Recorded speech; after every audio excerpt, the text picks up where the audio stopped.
There we go. There we go. Welcome. We are live. Oh, man. Let me go ahead and go live on TikTok right now. Um,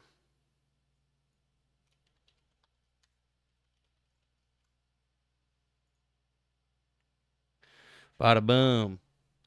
Pray y'all are doing well. Feel free to let me know if everything is working for some reason. Right as I was about to go live, that's when it decided not to work. Of course.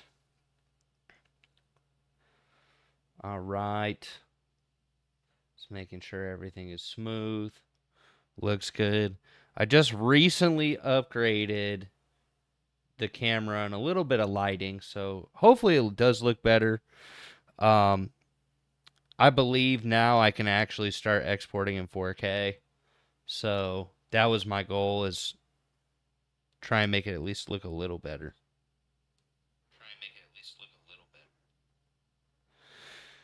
Still seems a little out of focus. Maybe I just gotta move a little closer. That'll help. But I pray y'all are doing well today. Let's see. So, hotkeys work, right? Yes. There we go. So I was trying to get some things rolling, and yeah, guess it didn't work the way that I wanted to. So let me take a look and see how it looks on TikTok. There you go. Bam.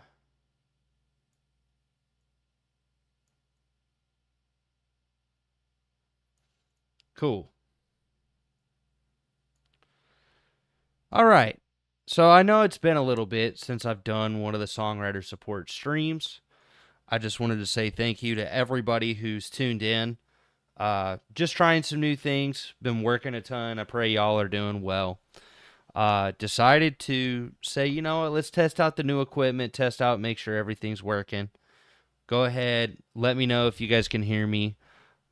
Drop a comment, do all that jazz, like it, follow. That always helps. But we are about to get straight into production here shortly. I'm wondering if I need to make things a little bigger, change something, because I don't know. I think it looks pretty good overall, but I just changed a lot of the resolution and the way things work. I did have some crazy features I was gonna use, but the NVIDIA settings were getting weird, so I decided not to use them. I have been kind of adjusting, the actual look of the camera, so looks a little cleaner, hopefully a little bit less noisy. And this is it's that TikTok camera, the M8 4K one. So hopefully that resolution will actually translate and look a little better, sound, actually work the way it should. Because I know sometimes the resolution can look really bad on like TikTok or YouTube, or it just doesn't hit the same. So let me take a look and see. All right. Error. Thank you for the love. Go ahead, drop a comment. I appreciate y'all. Error. You need to change my what? What do I need to do? Oh, change your video resolution, which is not supported. That's so crazy that so my video resolution is not supported for YouTube, but it still works. But it doesn't. Okay, so maybe I gotta like downscale it and it'll work. Weird. So it didn't say anything about that. But let me double check something just in case.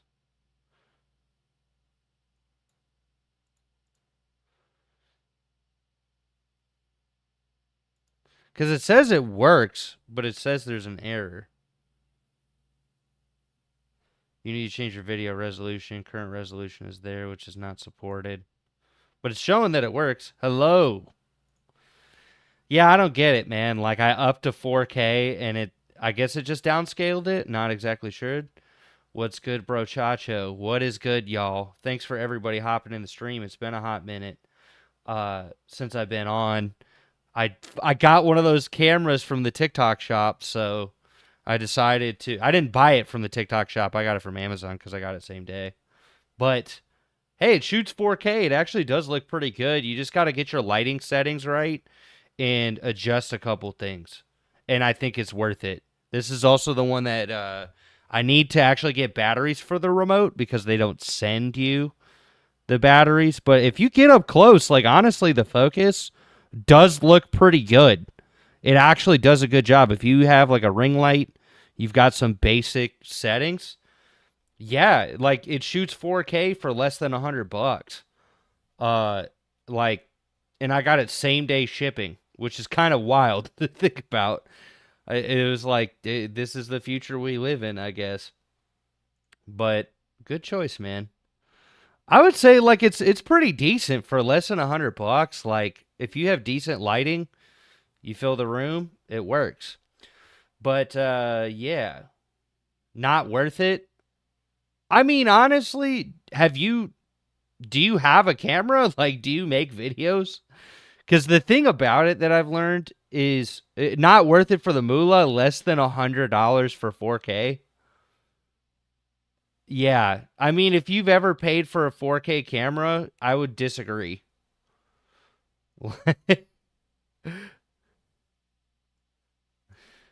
Because most cameras, if you want a 4K resolution at all, just so it like formats that way, at least 96.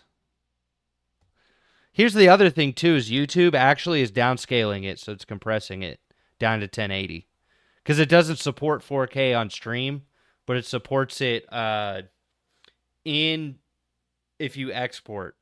So if I made a video that was like wide resolution, like full format, it would be okay. But because it's streaming, it's downscaling it to 1080. That's what I'm finding out, which is interesting. Like, honestly, as a camera, like up close when it focuses, it does a pretty decent job of the autofocus. And being able to adjust the settings, like once I get the batteries, like I can adjust the zoom, I can adjust the color. Not too bad. Not too shabby. Well, the other thing with your phone is like I mean, you can get good resolution with your phone. Don't get me wrong. If you're trying to shoot videos with it and you're using like OBS camera or something like that, I would say the phone, you have to use you'd have to use something like what I have here, like the Rode microphones, something that's like a nice clip mic. You can't really use it without latency if you're using it with your DAW. So that's why I would say if you have a computer, the webcam is worth it for like 4K. Your phone could be real hit or miss depending on your internet connection, depending on how it's connected physically. So, yeah, honestly, like I would say my Galaxy S22 could do pretty good when it comes to quality. It's 4K. But when it comes to like if you're trying to get everything connected to your computer, I would say for less than $100, this was like a really solid camera overall. And I had the Logitech C whatever for it was shooting 1080. That's what I was streaming with for months. And it looked okay. It just you had to have a ton of light in the room. It really like you really had to dial in the settings to make it look pretty decent. So that's what I would say to that. On that note, now that I'm done with the app session, thank you all for everybody tuning in. Let's get started. So what I've been doing recently is kind of more leaning into... I don't do games on this channel, by the way. This is a music channel. My computer, like I probably could, But I just get weird frame rate issues. Like, yeah, and plus that's not the goal of this stream. This stream is a music stream. But I did get this camera. So, like, it blows my mind. It'll, if I put my fingers here, it'll autofocus, and then, like, it actually does it pretty good. I would say it will re-rack focus on my face pretty well. I think it was worth it. So let me see. Because I've been really liking taking lo-fi boom bap drums and making it more.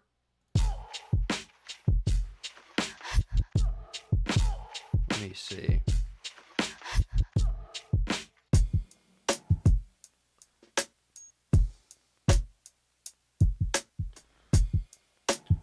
So what I've been doing recently is taking drums like this, really racking up the tempo to like 166, and then warping it so it fits in that way. So that same loop will be more like.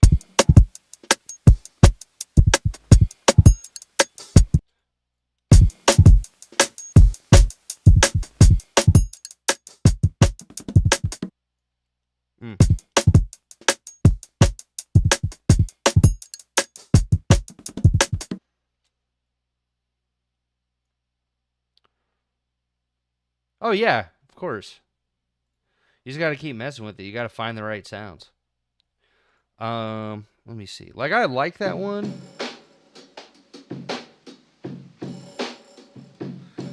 Let me see about, because they're good breaks. Oh, hold on. Because what I'll do is once I get the beat that I like.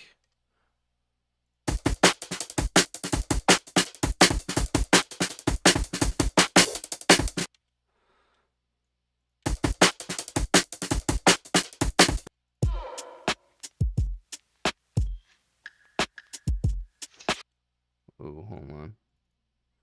Kind of do like that one.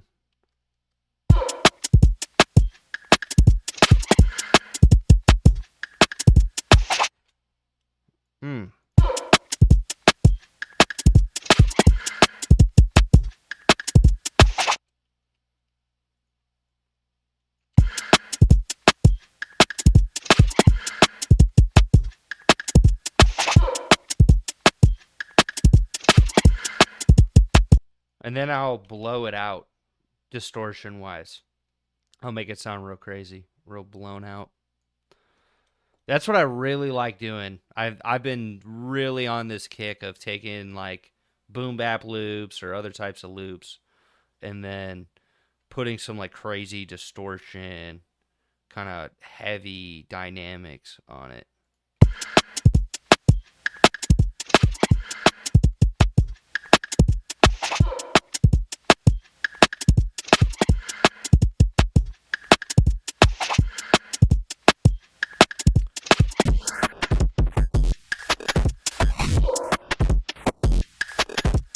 Oh no, that's the point. I want it to be heavy. I want it to be like hard rock.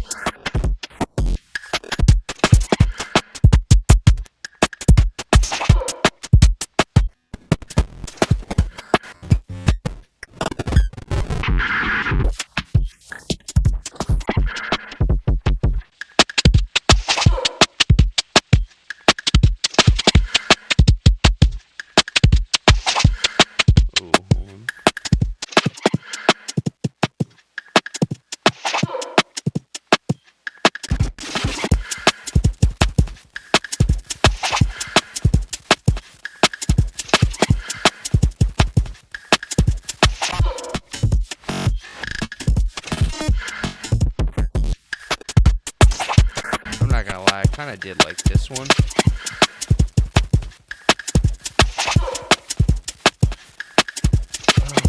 Let me see.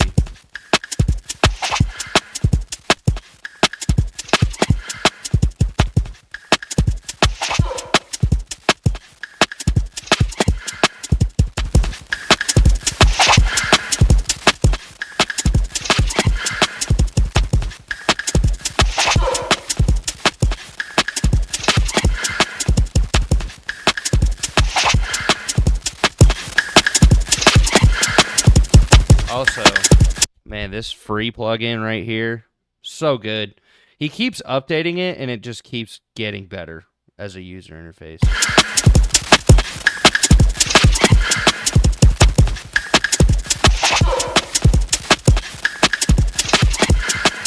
So I kind of like that, and maybe just loop the first part twice.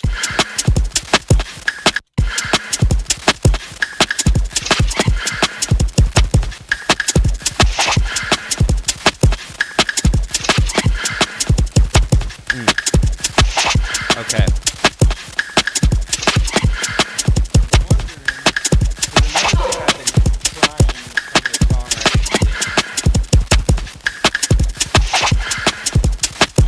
Thanks for the follow on TikTok. Much appreciated.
It just sounds crazy, and I love how wild and crazy that sounds. That's what I really like about taking drums and making them sound like this, is just it makes things sound crazy.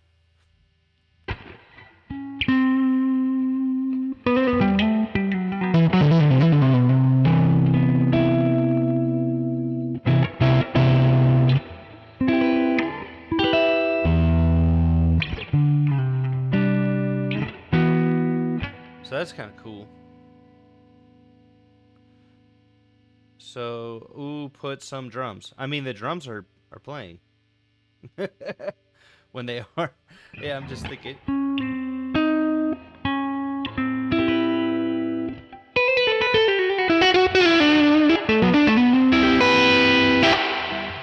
I'm just thinking, do I want something like really heavy on the guitar right off the rip too?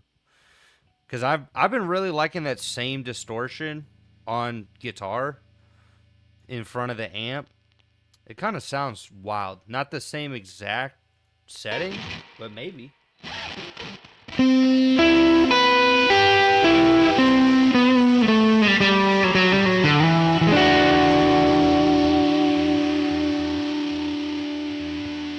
Guitar weird effect. Let's see.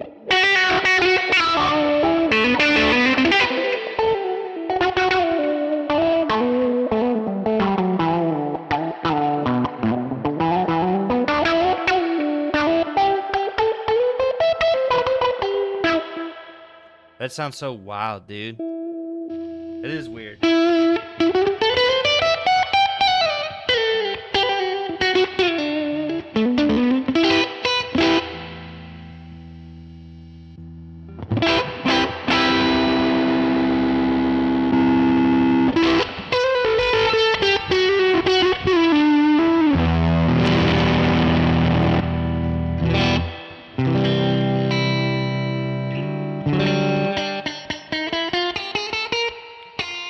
Oh, my action's too low.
Oh man.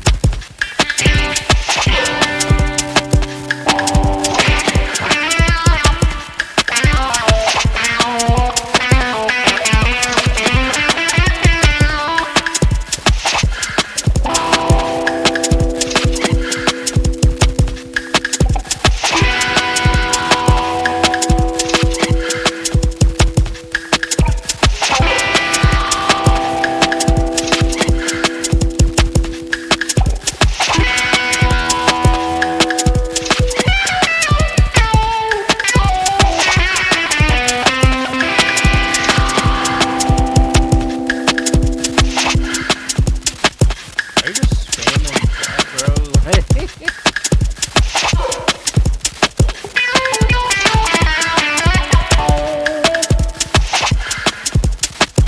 I wonder if I should do some like.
Ooh, hold on. I kind of like those, just like.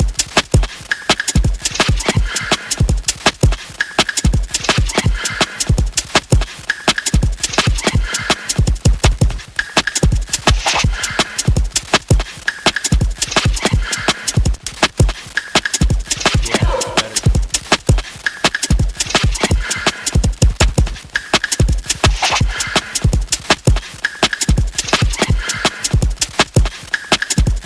So I know most people, they start out with the melody, But I wasn't feeling that today. I was feeling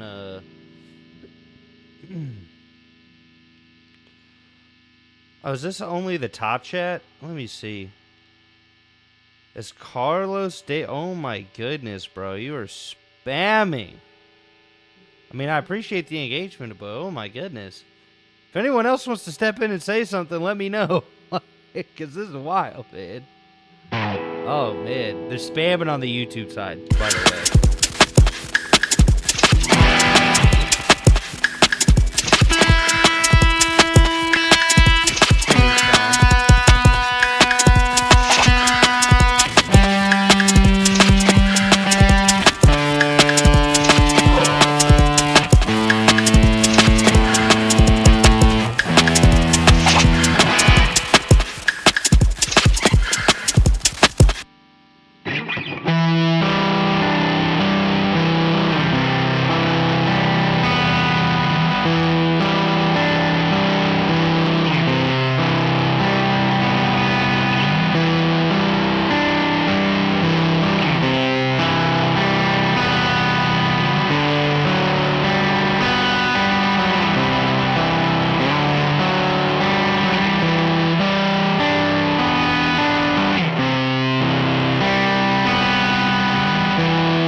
I really do like that.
I do kind of like that.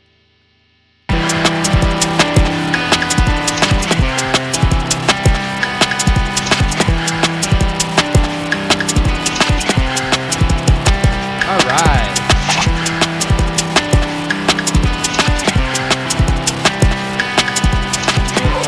Thanks for having me on the stream.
Hello, you are here.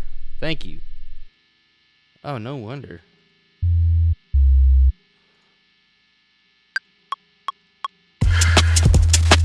Oh, I totally forgot. I didn't have it enabled that way. There you go.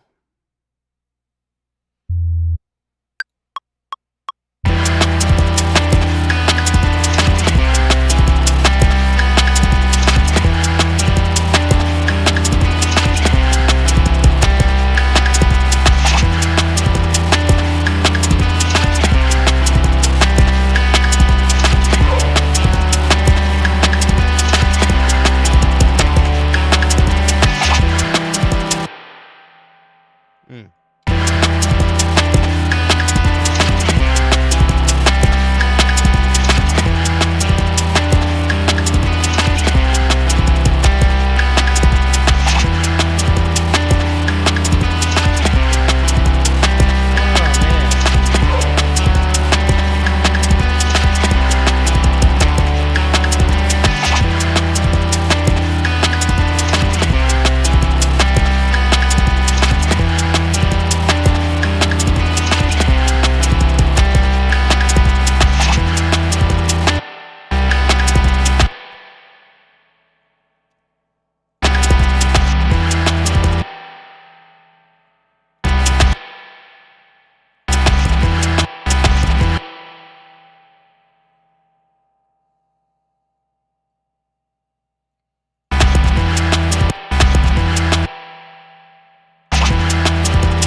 Kind of do like that. I want to take out that one vocal chop. Who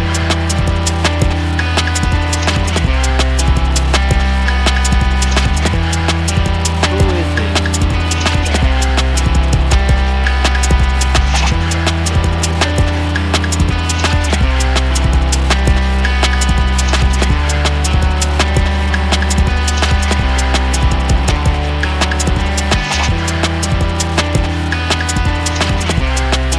Testing 1, 2, 3. Testing 1, 2.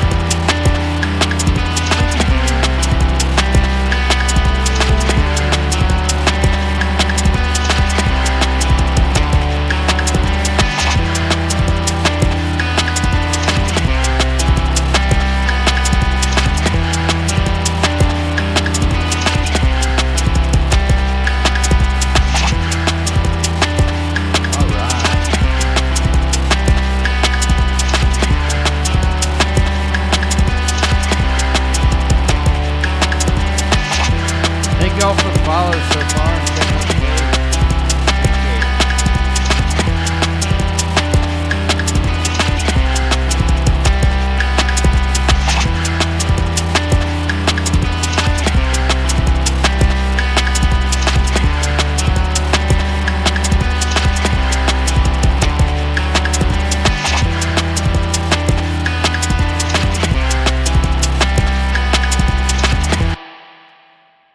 So I'm wondering if I duplicate this. Let me see. Let's track. Get rid of this. What is it?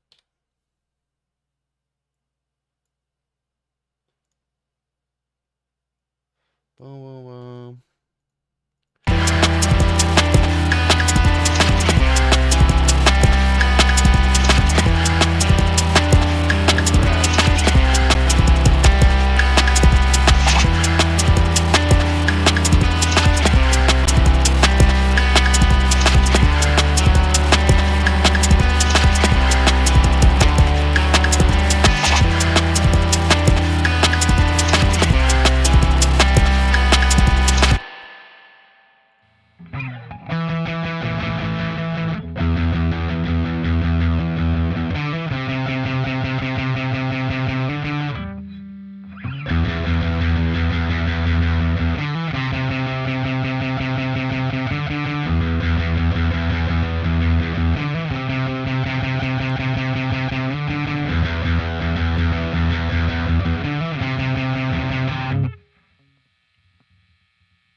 see.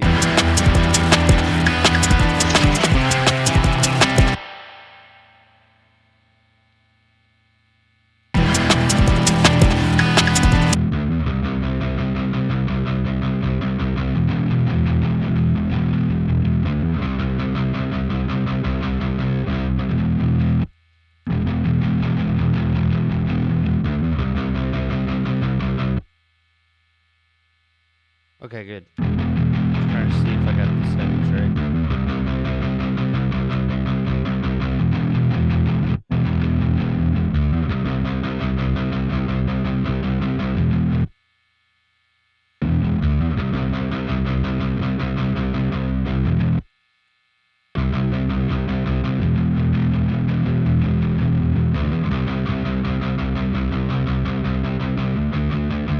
Hi, thanks for hopping in.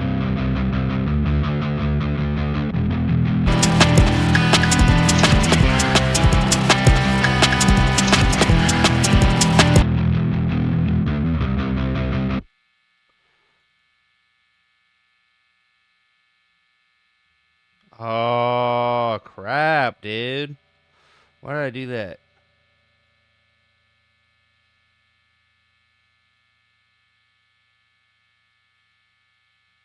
Oh, what do you know? Take lanes work for MIDI too. Man, I messed that up.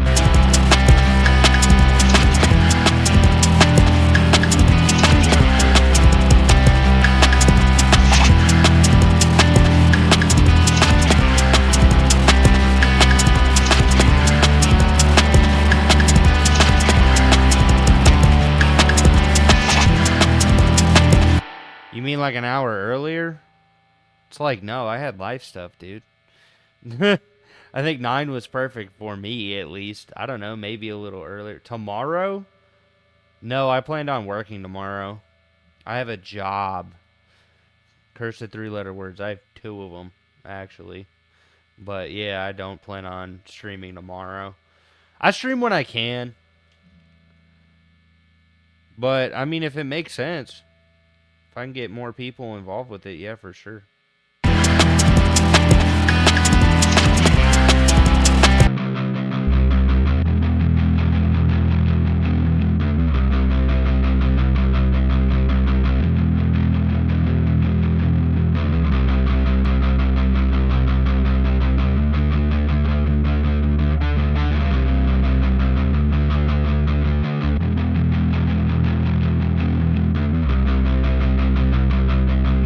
Saturday too. I do what I can, dude.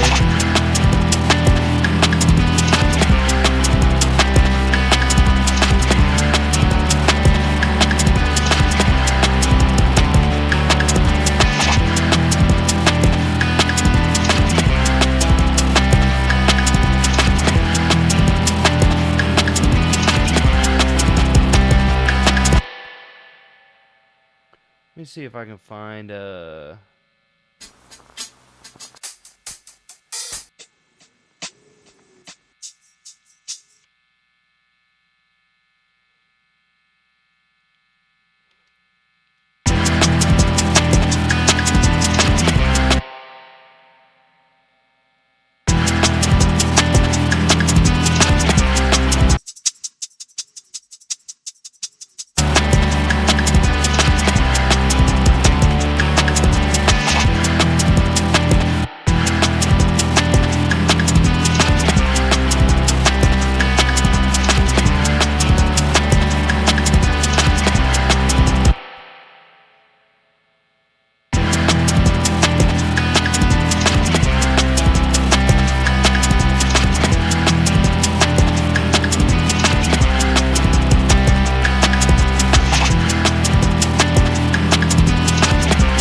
Oh, you know what? I've been adding this a lot before polarity. I really like this. I like Because I know the loops that I pick, a lot of times they don't have a ton of punchy low end.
You know what? I really do like the vibe. I like where this one's going. You know, it's been a minute since I streamed, so I'm like getting back used to everything.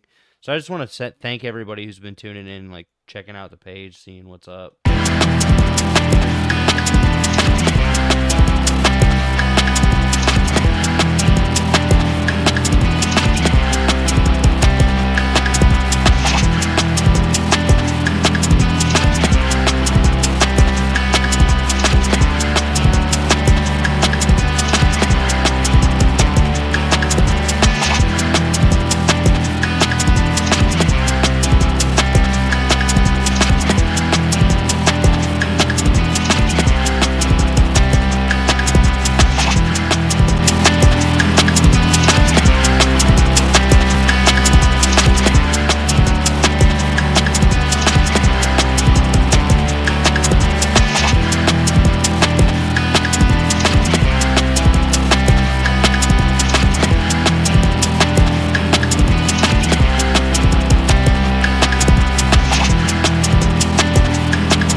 Maybe just on the highs, like,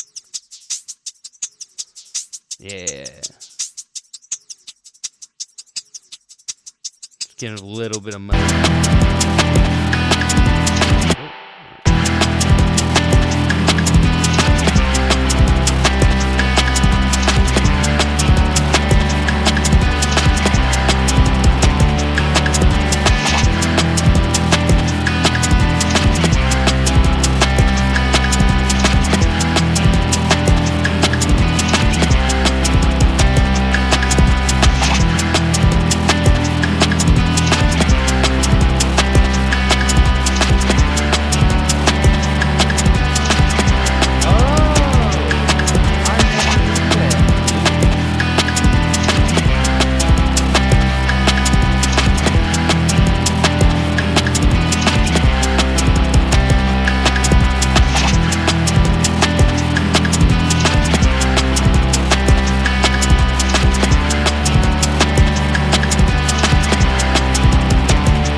apparently, howdy, sounds good. Well, thank you. I'm glad that it's actually being shown to people because it says my stream status is poor because I went to 4K with my camera and I didn't like downscale, so I wanted to see how it looked, like if it did anything.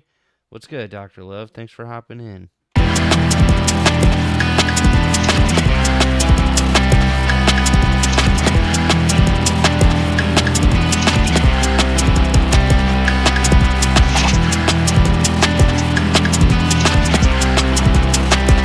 So I'm thinking about adding some like heavier guitar on this. I think that'll work really well.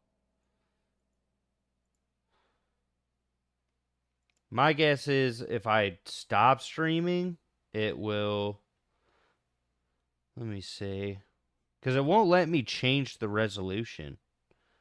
Like, it won't let me do that. I don't understand it. But apparently they have, like, a new way of doing it where I can send, like, a cropped version. I'm wondering if I change, like, my preset.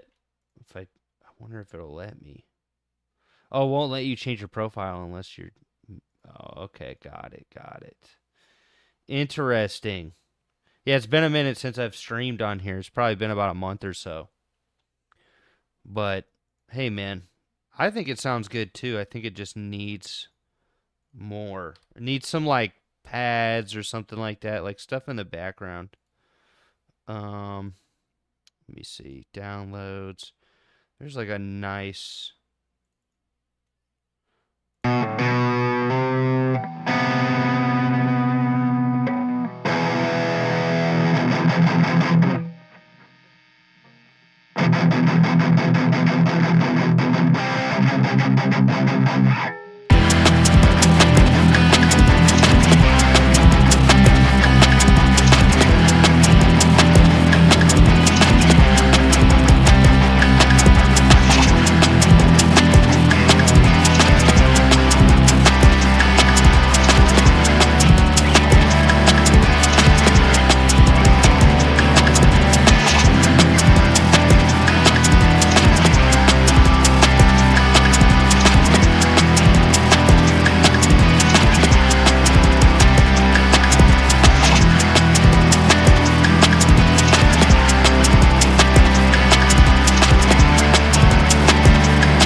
Yeah, I think that's it. I think that's definitely the guitar tone for this.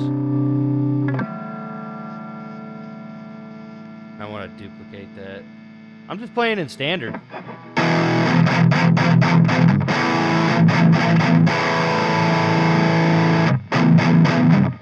It's all about how you play. Like, I think a lot of people, they think heavier means lower tuning. And that's not always the case. Sometimes it's just...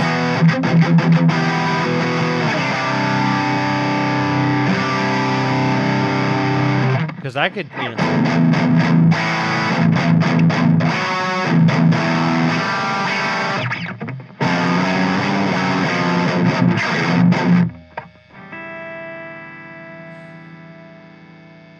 But if I do play in lower tunings, like, I'd probably get a 7-string again. It's been a long time since I've had a 7-string.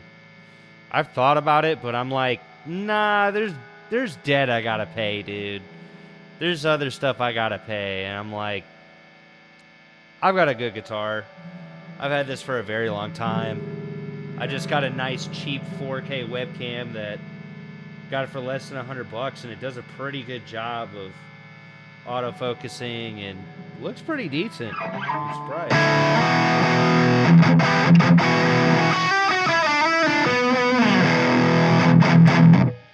Surprisingly, the amp sim I'm using, it's free too. And it uses Tone 3000, so these are modeled after real amps.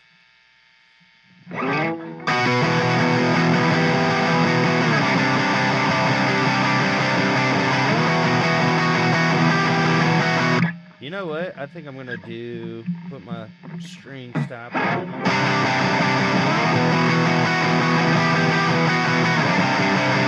here.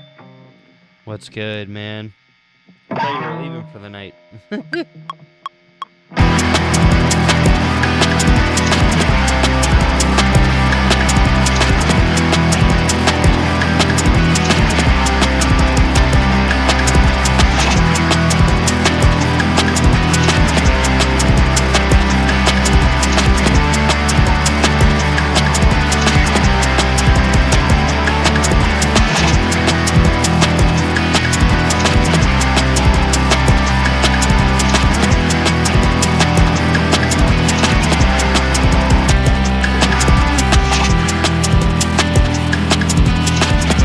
I gotta turn down my guitar. I didn't realize that the input was that hot. Sounds good.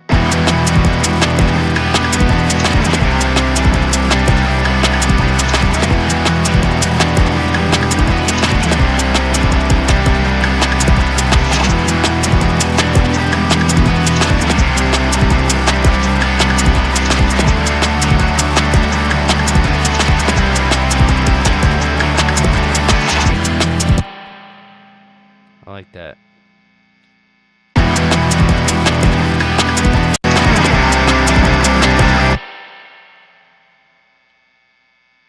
And we just swap it, and you pick a different tone for the right guitar. Boom. Beep. All right. I want to see. I wonder if that 410-1 sounded decent. It's too nasally.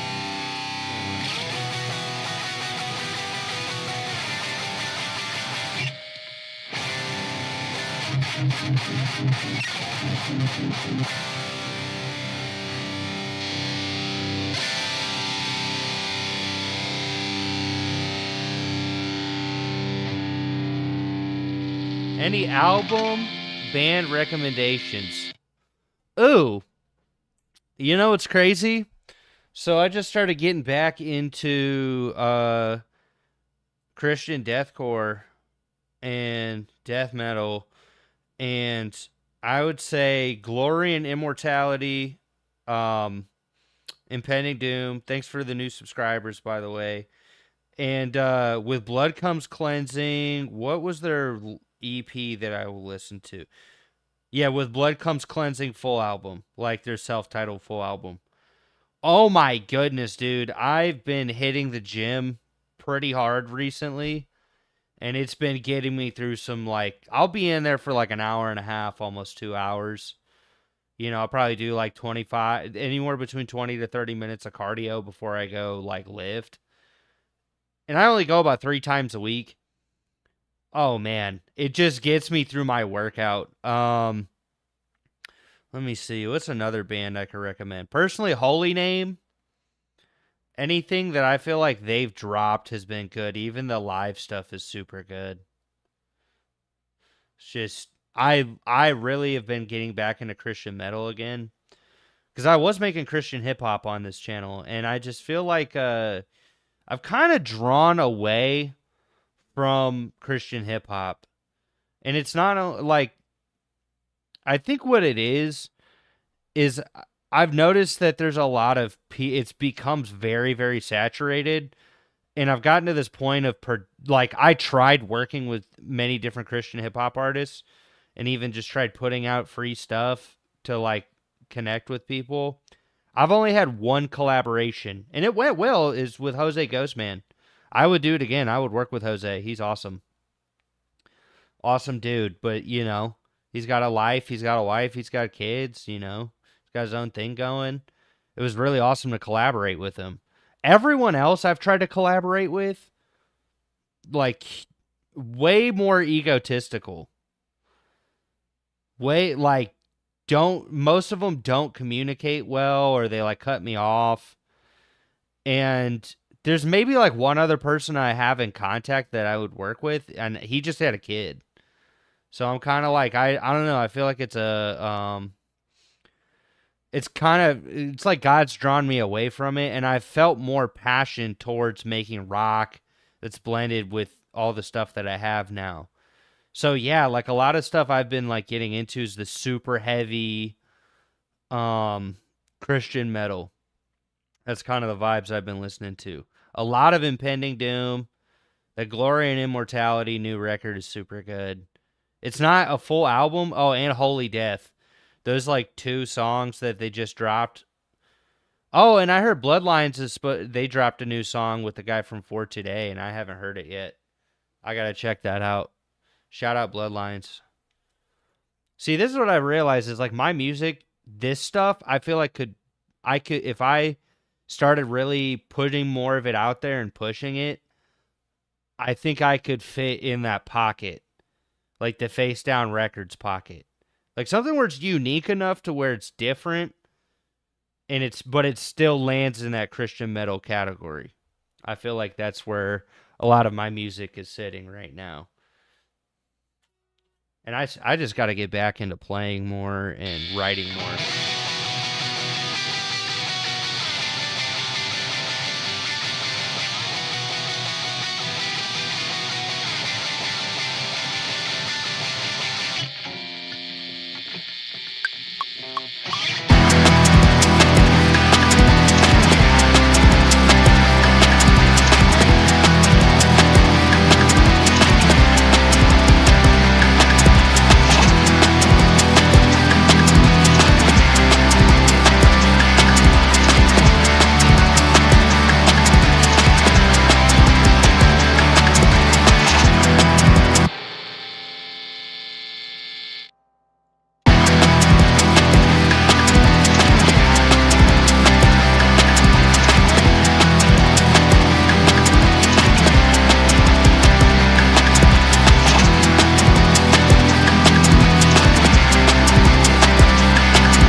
Yeah, dude, you're right. Musicians, especially Christian, are not usually known for their interpersonal communication skills. I would agree.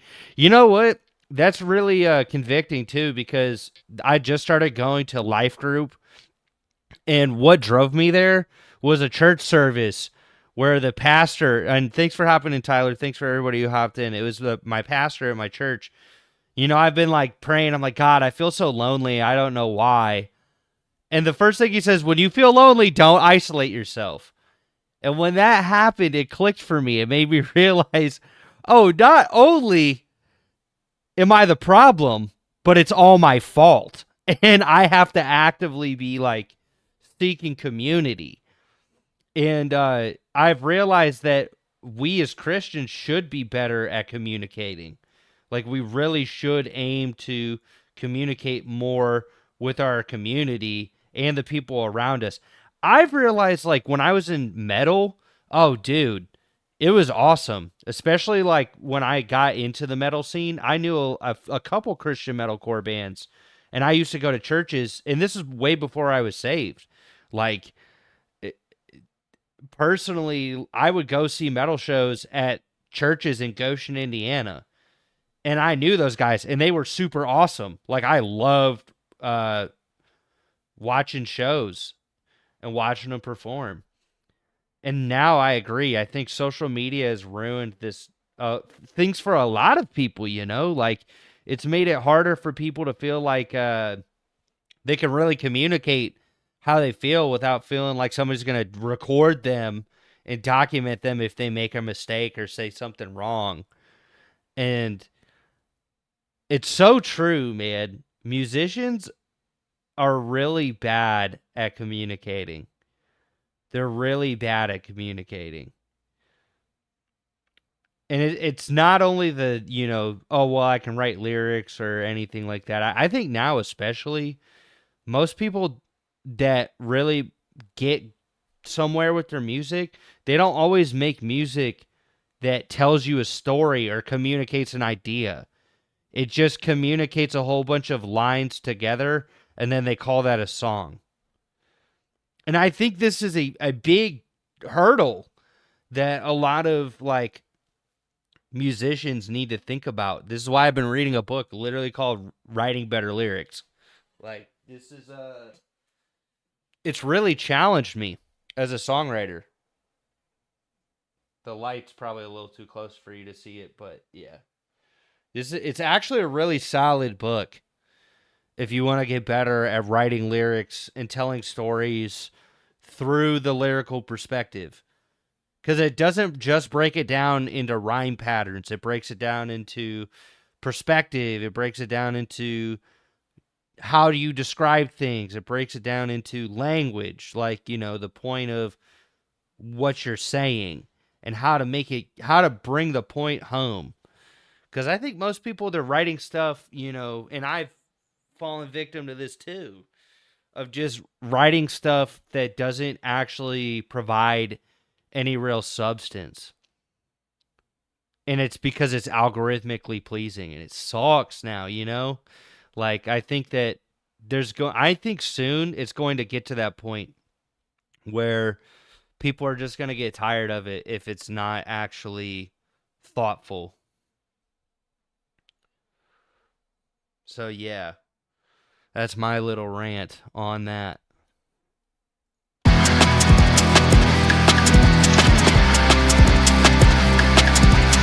man, I'm glad it's being shown to me.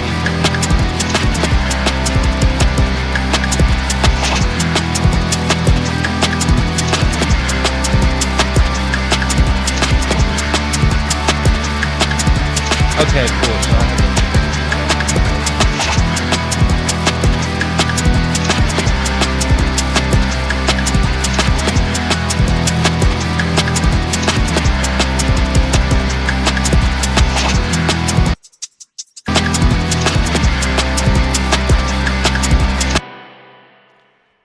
I noticed the last time when I was working on something, I did think like layering certain sounds helped.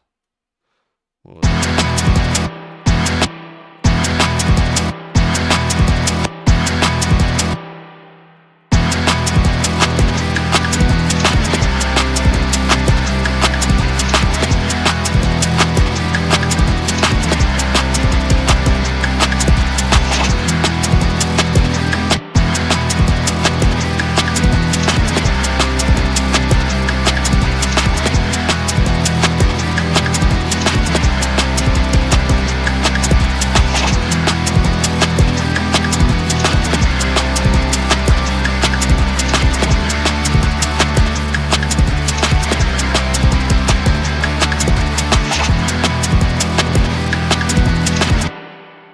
So, now that I kind of have a progression and an idea, right?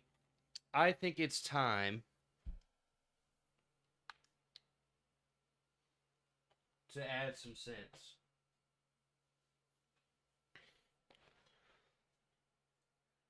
When reading Psalms, I don't read it in the context of it being lyrics, a song, but I want to try doing that and appreciate it in a way it might help with lyric writing.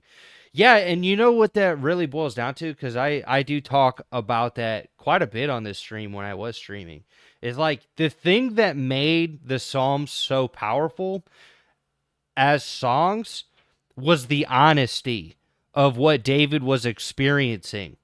So I think that a lot of times, especially in the worship market, it's a lot of we worship you, Jesus, and not enough of the actual feelings. Like, if you think about the Psalms of David a lot, you really see the brutal honesty of David. Like the brokenness of man, the brokenness of self. And the storytelling aspect of it is the way that he describes it. And this is what was important with that book that I was reading, was that when you really go into lyric writing, it's not always about rhyming. It's about how do you set the framing up? Like, how do you frame your rhyme schemes? How do you tell the story? What perspective are you telling the story? Like, is it from first person, second person, third person? And I think a lot of people will lose the integrity of writing good songs in saying a whole bunch of trendy things. Like, oh, how do I make a song that's algorithmically pleasing? How do I make something that, you know, it's worshiping in the spirit of church.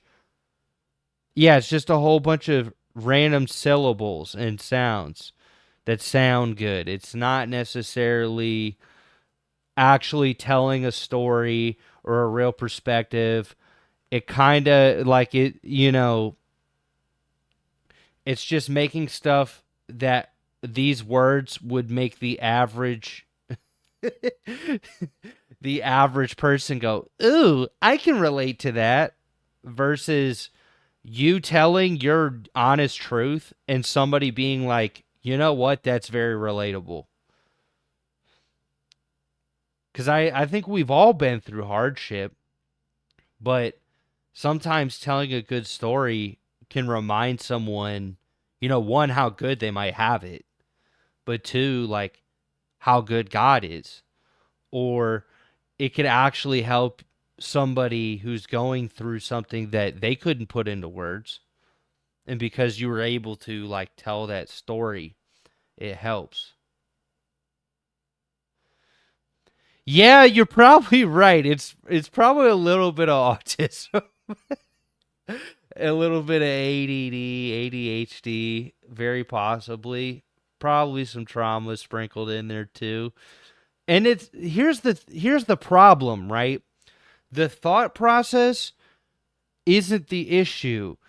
It's the fact that the thought process has been curated through algorithms to such a point where they don't actually make the music that tells the story that they want to tell. They make the music that's algorithmically pleasing. Therefore, they pick things that they don't go after things that are actually challenging, or if you want popularity per se. I wouldn't say that's everybody. I would say there's actually tons of artists I've heard that really break the boundary, and then when they do, they find their sound, and then people know them for a certain sound, which is understandable. But I think we've gotten to this point with like, and I think the problem is I'm probably too focused on the pop side of things. Because in the metal side of things, I feel like there's a lot of creativity that I've seen across the board, even though they stay within a certain boundary. Whereas like with pop and stuff like that, I've noticed it's a little bit more curated to an algorithm. Like, how do I get this to Spotify playlist? So then, But yeah, I think the autism, ADHD, on the spectrum type things is very valid point for a lot of different musicians. I also think it could be because if you're my age, like I'm 30, so I'm like right in that timeline. What's good, Duncan? How you doing, bro? Good to see you on here. Just got that 4K webcam from TikTok Shop. But yeah, I've realized that as artists and musicians, the different thought process now isn't just the fact that we are having to think differently and having to break things down differently. I think the biggest challenge now is the fact that these algorithms and what people want is so it's like marketed in a certain way to where you think that your worth and your validation is 100% based on if it was algorithmically successful or not. When really, like, I think that is the biggest challenge for the Christian songwriter is how do I not compromise the gospel and tell a story, but I get my point across and get it out into the world. And it becomes that's the challenge is like the algorithmic side of things.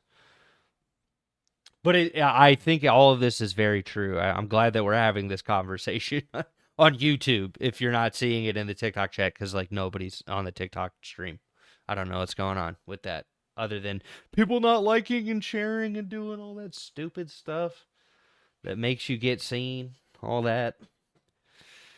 It is what it is. Did I just break this chair? Oh, okay, okay. I thought I just broke this chair. Oh no, my clod hoppers just hit the. Oh, it. I did it again.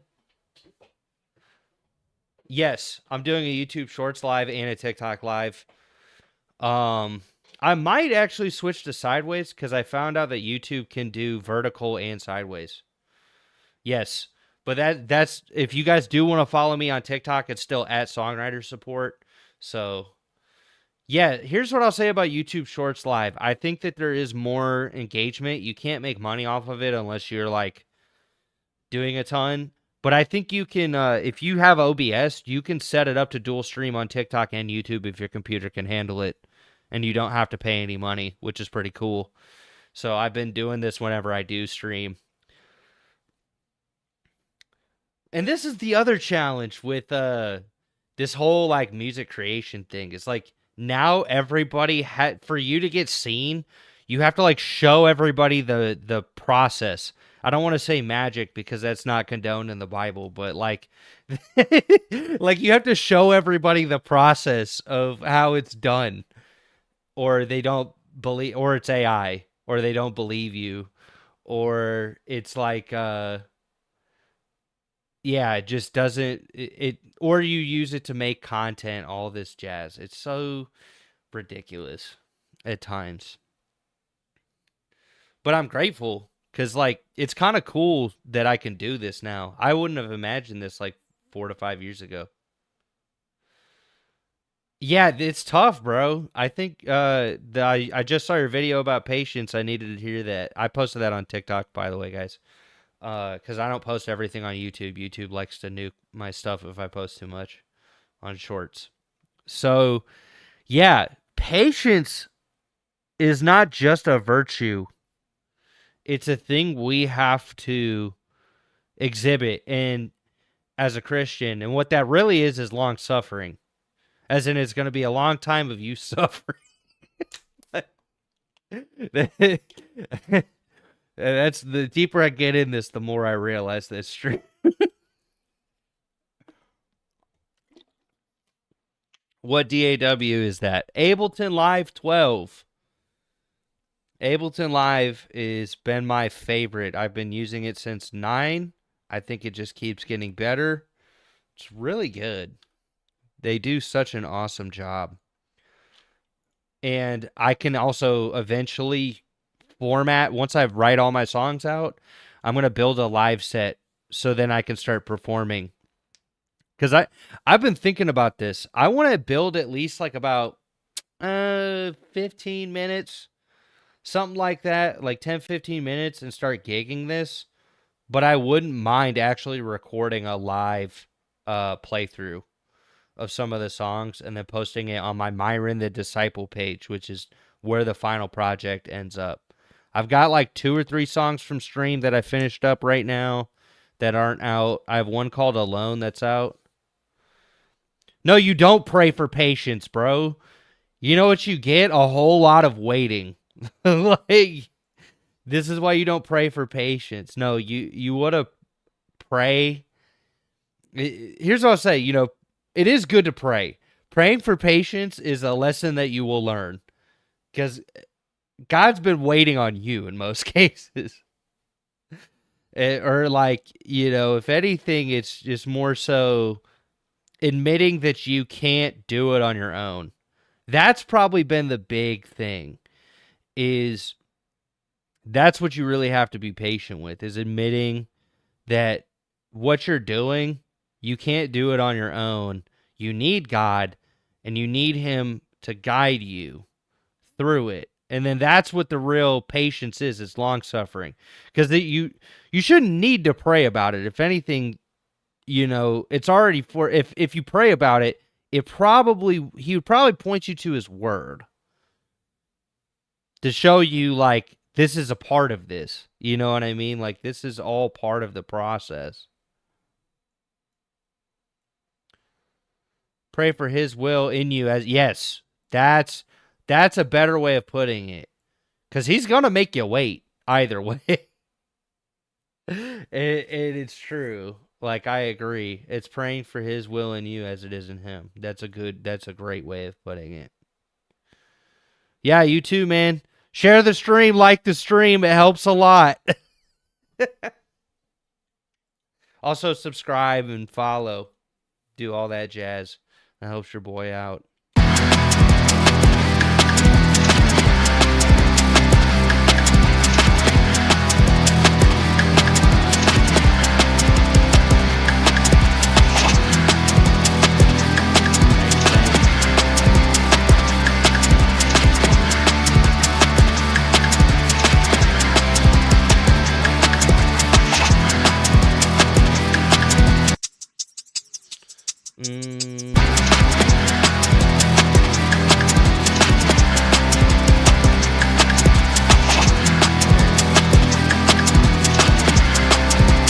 No, seriously, I appreciate y'all hopping in the stream, because I think that a lot of us, we need that sense of community too. Don't get me wrong. Definitely get into your community. I've learned this. Word of mouth is the best thing that you could do for any of your, like, if you guys make music, you write lyrics, you do that type of stuff, get involved in your community. Like, go find opportunities, because I'm going to tell you, one of my jobs that I actually make pretty decent money doing is, and it's me building stages. It's live events. I'm telling you, as of right now, that's not going anywhere. And you'd be surprised, once you actually build something, if you come to correct to the right people, doors can open for you. And then you can, like, you don't even have to have a big following. You really just have to have something that resonates with people, and you resonate with a person. Like, you get good at talking to people, and then you show them what you're working on. And then they're like, oh, would you like, and you ask, hey, can I play a show here? Because it opens a lot of doors. Like, and honestly, I've realized, even with this music thing, that was the whole point of this. Right? Like, worship, it's something that we individually do. But if you really think about it, where do you worship the most? Typically in the church, with people, with those who you're gathered with. And so it's tough to realize that, even with music. I feel like that's why God has, called people to make music, to worship him. Because it's something where it's typically not one person. or more than one can, join along. It's something that's designed for all of us. And I think it's something that can be very uplifting. Like music, I always have a very up and down battle with it. Especially recently, bro. I've been working so much and like trying to lift and lose weight and do other stuff. I kind of had been most of the time I was making music like every day or every few days. I probably only made music once a week this month. If not, I took a break for like 2 weeks because I burned myself out. And it's not necessarily a good thing. I think what it really is was I was losing a grip on like reality and hope. Sometimes, you know what I mean? Like you doubt God. And recently I've been having a lot of moments where I've been wondering if I trust him to the fullest capacity. And it's funny, and I started realizing this. How I know it's God talking to me in a thought is when I almost don't believe it.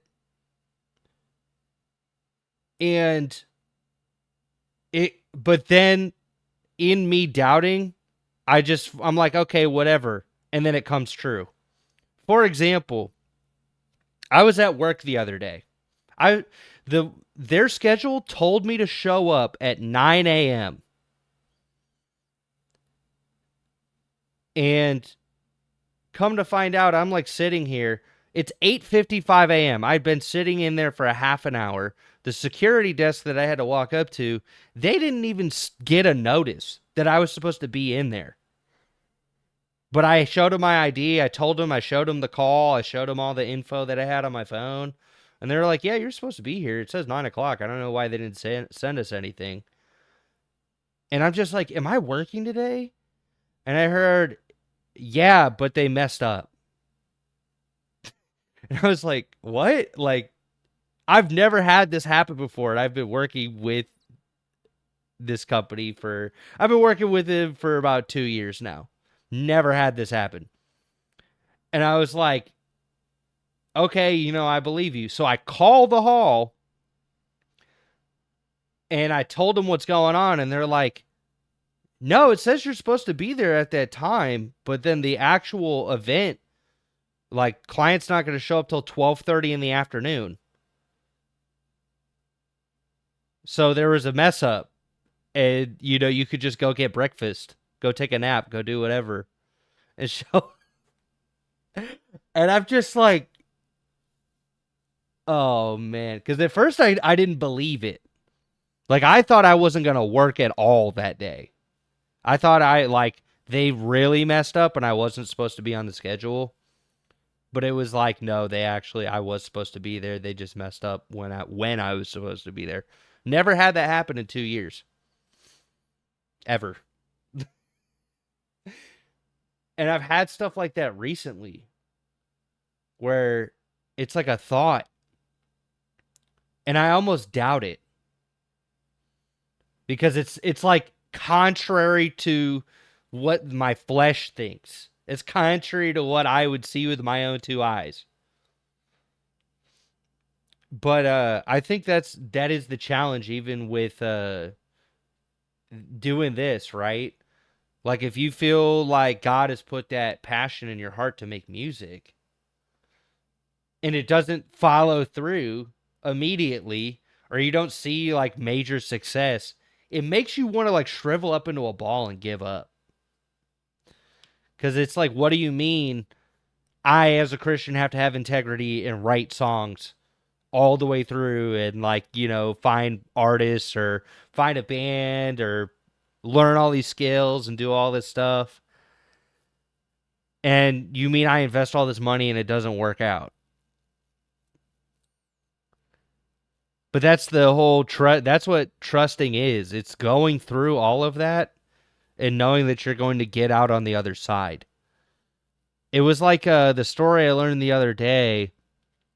I think it was in Matthew when they're all in the boat with Jesus and Jesus is sleeping through the storm. and they're all freaking. He told that, and if you look at one of the other gospels, he tells them, "We're going to the other side. We're going over there." Right, exactly. And this goes to that point of what I'm explaining right now. So, in one of the other gospels, he does actually say we're going to the other side of wherever they were in the water.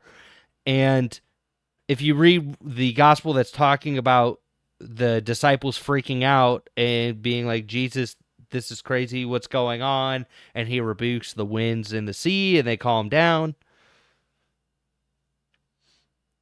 It just goes to show that even if Jesus tells you this is on the other side,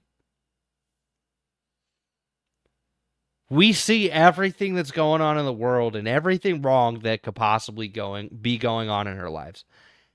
And we freak out and we're like, what do we do? Even though he told us the at least a hint of what is at the end. He did not tell us everything in between. And I think that is the scariest part, especially with this whole music thing, because it's such an investment of your time, your energy, your money, your relationships, like, but it's something that I've loved to do. I've been doing it for almost 20 years, really thinking about it. And by God's grace, I'm still here and I'm still doing it. And I think everything happened for a reason.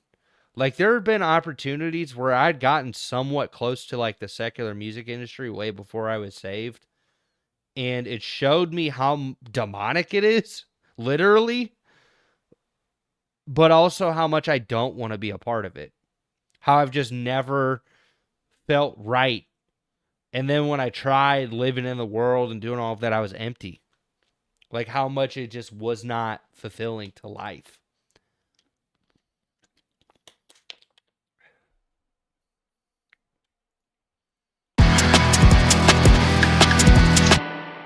Because it's true, man. Like, thankfully, his mercy and his grace is enough. Because the deeper I've been getting, the more I've realized, like, I cannot do this on my own. I have no control. I have to take the sales mindset, which is control your controllables. That means you can't always control life. You can't. There are things that happen that are out of your control. Yeah, I'm glad I never did, because I can only imagine the suffering that I would be going through if I went down the path of the world. All the, like, getting screwed over, dealing with managers and lawyers screwing me over, dealing with people dealing with people. I mean, I already do, but dealing with people like that. No. No. It's bad, dude. It really is.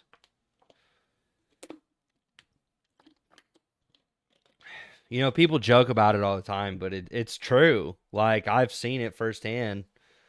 And when you realize what it takes to be a part of it, you want to be apart from it.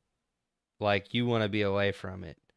Or, you know, you get your in, you get out, and then, because I learned this too with artists.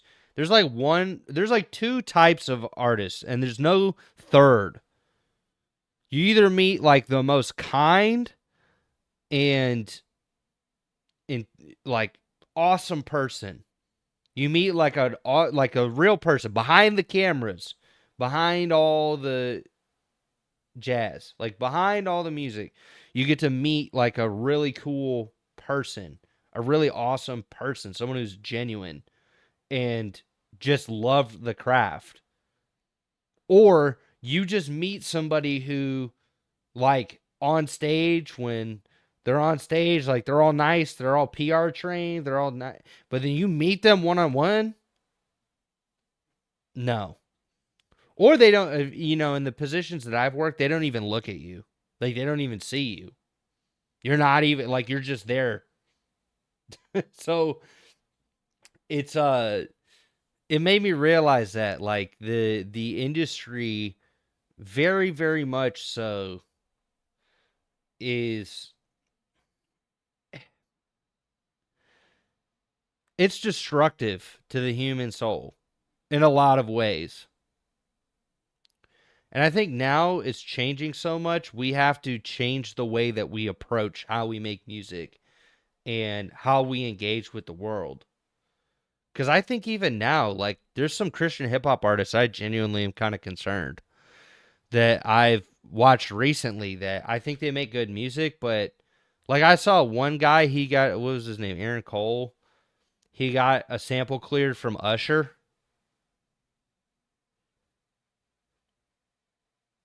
Like, I'm not, this is why I don't want to sample, dude. Like, what did you do to get that sample? Because it makes me wonder if it was more than money, dude. They don't care about money. I mean, they do, but they really don't. Like, that's not the thing that drives it. It's like engagement.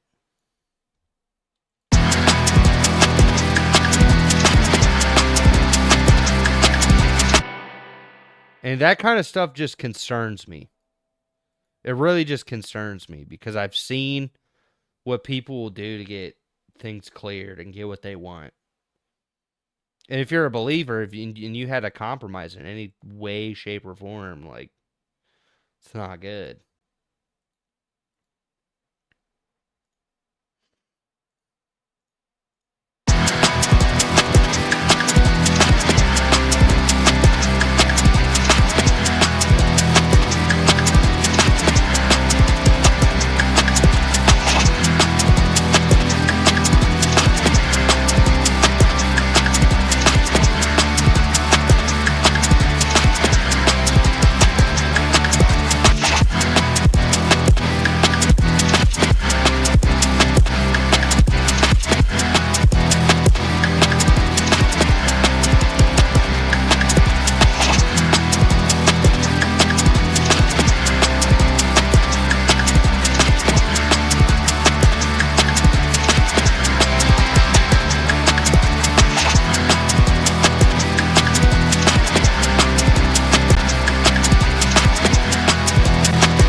Dang, I'm gonna have to already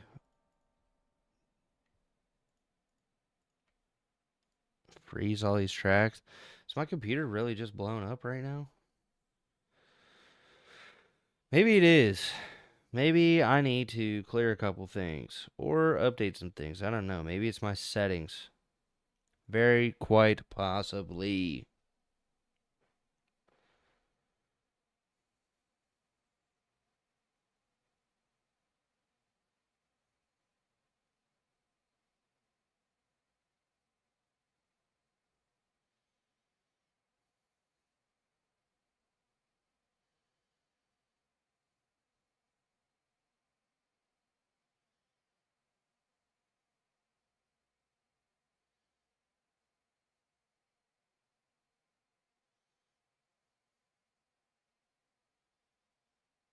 All right, forgot. Boom, boom. Boop, boop, boop, boop, boop, boop.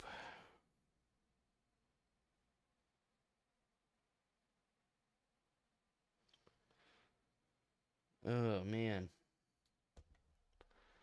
Let me see. Yeah, and depending how deep you want to go down the rabbit hole, I heard the evil in the industry put spells on, and who knows whatever else on music. I don't know how far to go with that, thinking avoiding secular. So there is truth in that. There is truth in them doing that, like doing ritual magic. Yes. Now, if you're talking, the word secular just means worldly. So, in certain cases, no. Like when it comes to a lot of yes and no, I would say with no. Here's the thing with music, right? Music is pushing a certain, especially with samples, they're using a certain sound to push a message, right? So it's like being aware of food that is being sacrificed to idols. Like you're aware of it, right? So in your awareness of it, you should not partake of it. And the problem is if you listen to the music that they're sampling and stuff, like why would you want that associated with Christians?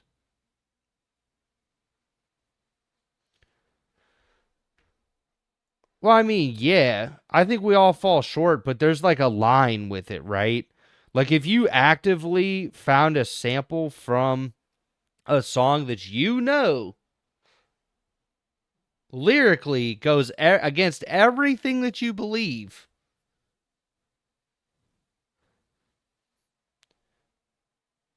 you know what I mean? Like just imagine there's a service.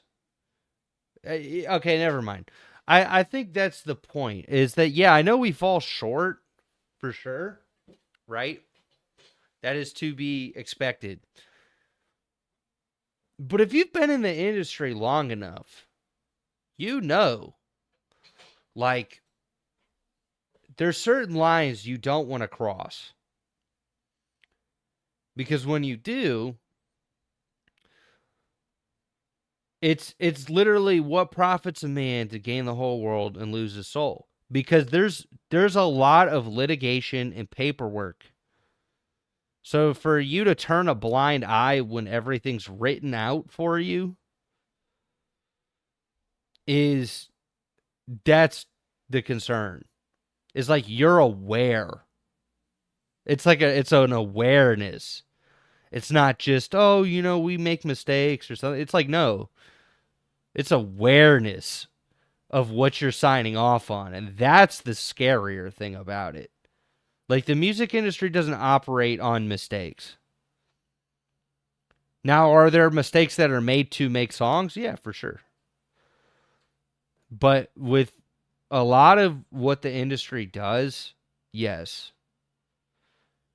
Because it has to do with the contract. Like, you have to understand, when you sign over your name and your likeness, that means that you have to now show up at this time, at this place, and do this thing. And if you don't, they say, oh, we're not going to pressure you. We're just going to take everything away from you. And they do that silently. They do. And that becomes part of the problem with it, is when you sample certain music, it's like secular means worldly. So not every secular artist is popular or signed or stayed signed. So it's like, yeah, if you listen to jazz or something that has a positive message, I don't think that's a problem. My problem is when you understand like modern pop and modern secular music, you know what the message is. It's pretty clear. It's pretty straightforward. And on top of that, if you're going to sample it, if you're going to take from it, and you know what the message is, you know what it is,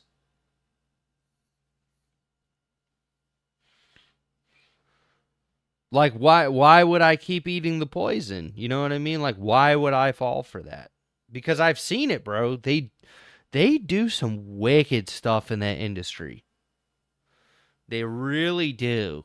And it has more to do than just, it's more than just backstabbing and money, dude. It's gross. And I think if you're not aware and you just go into it with no discernment, I mean, I'm not saying God couldn't forgive them or that you couldn't be forgiven.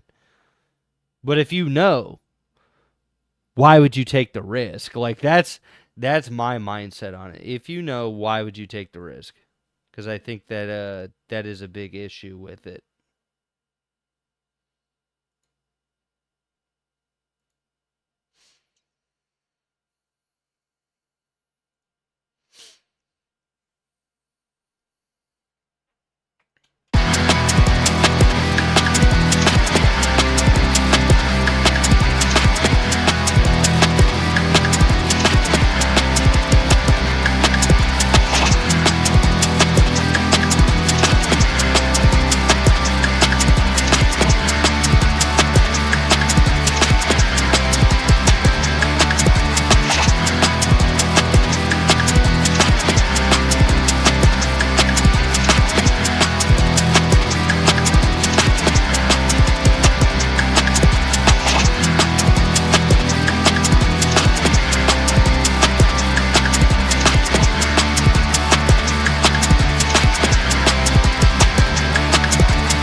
Well, that might be kind of cool. They called this one electric guitars too. Maybe it is.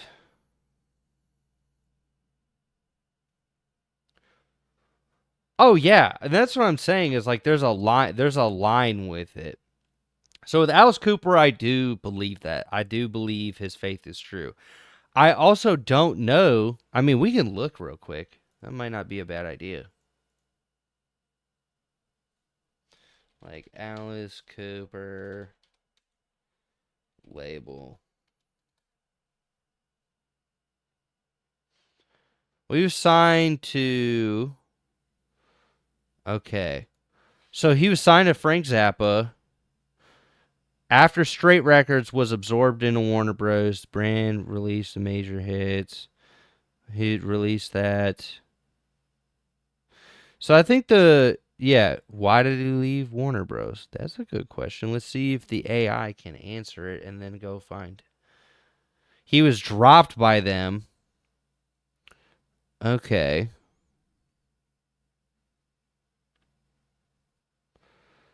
So at that time, I think that's like redemption, right?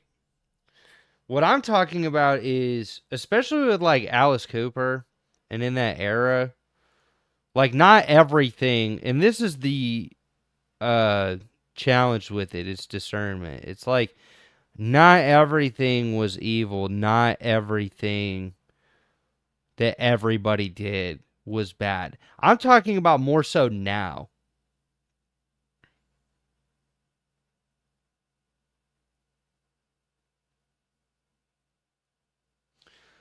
Like it's the modern stuff I think I'd be more concerned about. Like this is probably where the line is, right?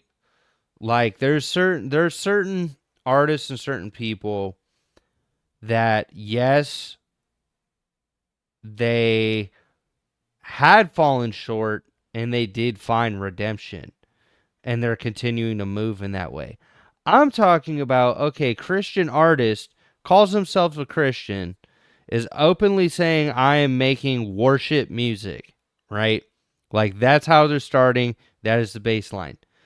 Then what they're doing is they're going and sampling music that the message is antithetical to what we believe. Like, and they're using that as source material to build their catalog. And knowing the contracts that they have now, yeah, that's what I call fruitless Christianity. I would disagree. Taylor Swift is definitely not a Christian, and if she is, she's one of the ones that's like a Mason, where they say, oh, we believe in Jesus, but we believe Jesus is not the one true way to God, which that goes into a different kind of topic because there actually is a lot of Masons in the music industry. And it's a lot of them don't fully know, especially if they're not super high up in the industry, they don't fully know or understand that it's not just a social club. So yeah, I would say Taylor Swift is probably somebody who's churchy, but is not a Christian. I've never thought that with her music. I've never thought that with the way that she exemplifies herself. I'm not saying that she couldn't come to the truth, but I would agree. But I think that that's what Milk of the Stars is saying, is that a lot of artists, they probably went through the song and dance, got out of their contracts, and were like, I'm done. I don't want to deal with it. I think, in this, it's just, there's some of it's concerning, right? It's not that it's all bad. Some of it's just concerning. Because, for example, right? So, you've got what happened with Papa Roach recently, which is him talking, the lead singer talking about his faith journey and the change. You've got Danny Warsnop from Asking Alexandria. You've got Suicide Boys. And I think that everybody's journey is different. So there's some of it where I don't know. Like, you don't know. You don't know the person. And I think that that is the biggest challenge with the industry is if you've ever been a part of it, like I was saying earlier, you don't know who the person is behind the camera until you know them. And I think that that is the most difficult part with even like if you're a Christian and you listen to secular music. There's certain secular music where I think if the message is okay, like it's not going to harm you to listen to it. Now, if you listen to Sabrina Carpenter, like I think there's or for example, if I kept listening to satanic black metal, you see what I'm saying? Like there's certain stuff where the content of what is being said is not it's antithetical to what you believe. And you shouldn't it's not going to kill you, but it's just not good for you. Cuz if you think about it, right? What you read and what you take in and what you listen to,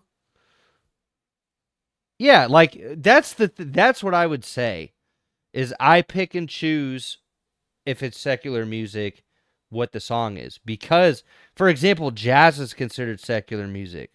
I enjoy jazz. I would listen to jazz for sure.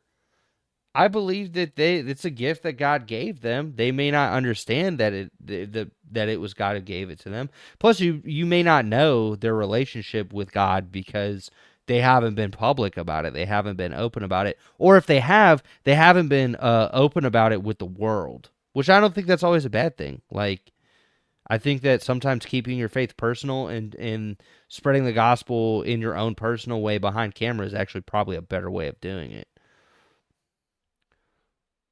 Oh, Brian Welsh, head.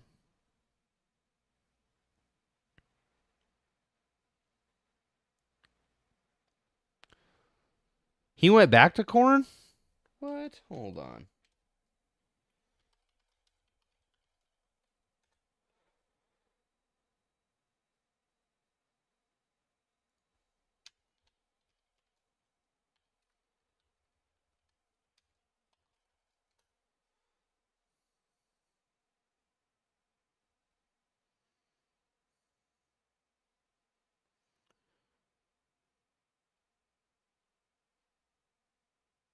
See, I didn't know if he. Yeah, like basically living faith.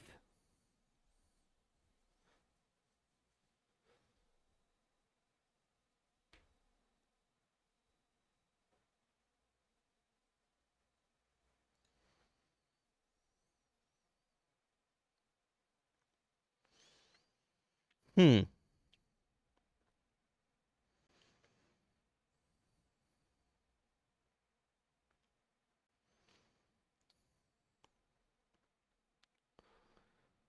So this was during that.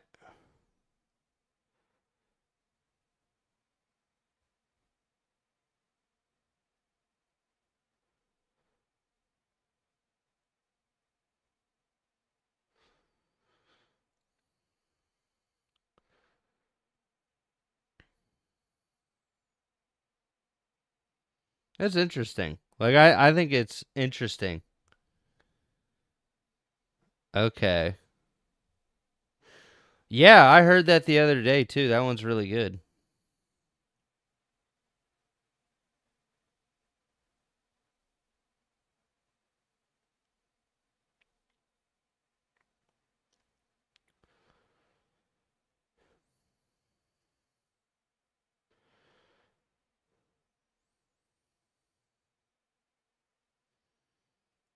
Okay, this is interesting. So this was within the last year.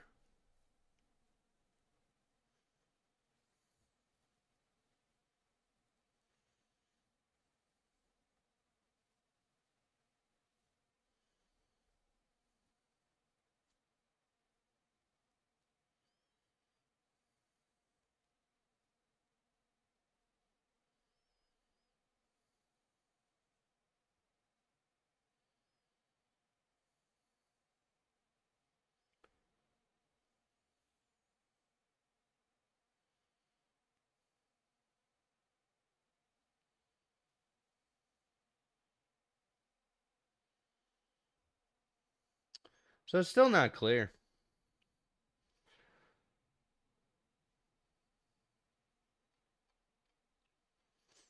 And I think this is the thing that I'm more concerned about, right? Like,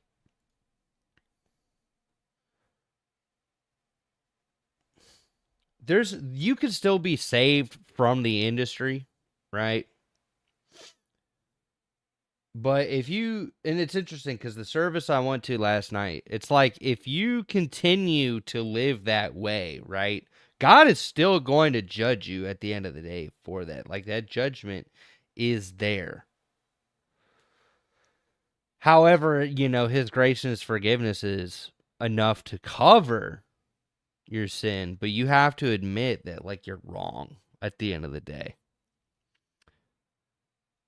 And the way that you live your life and you exemplify your faith actually says a lot about what you believe. And I think what's tough is like we're not supposed to mix light and darkness. And some people think the genre is that, and I'm like, no. I think you could take the genres like, rap, heavy rock, hard metal, hard rock, all of that, and you can use that as a way to spread the message and connect with people that way. Now, my stance is sampling, right? Sampling's like you sat there, you listened to the song. You listened to the song and you said, "Ooh, I like this song." Well, if you like the song, you like the message of the song. And then you use that as a way to source your song. That is my biggest concern. Is like that should not, I don't think we should be sampling in that way. And it's like it's more so it's not the sonic part of it. It's the lyricism.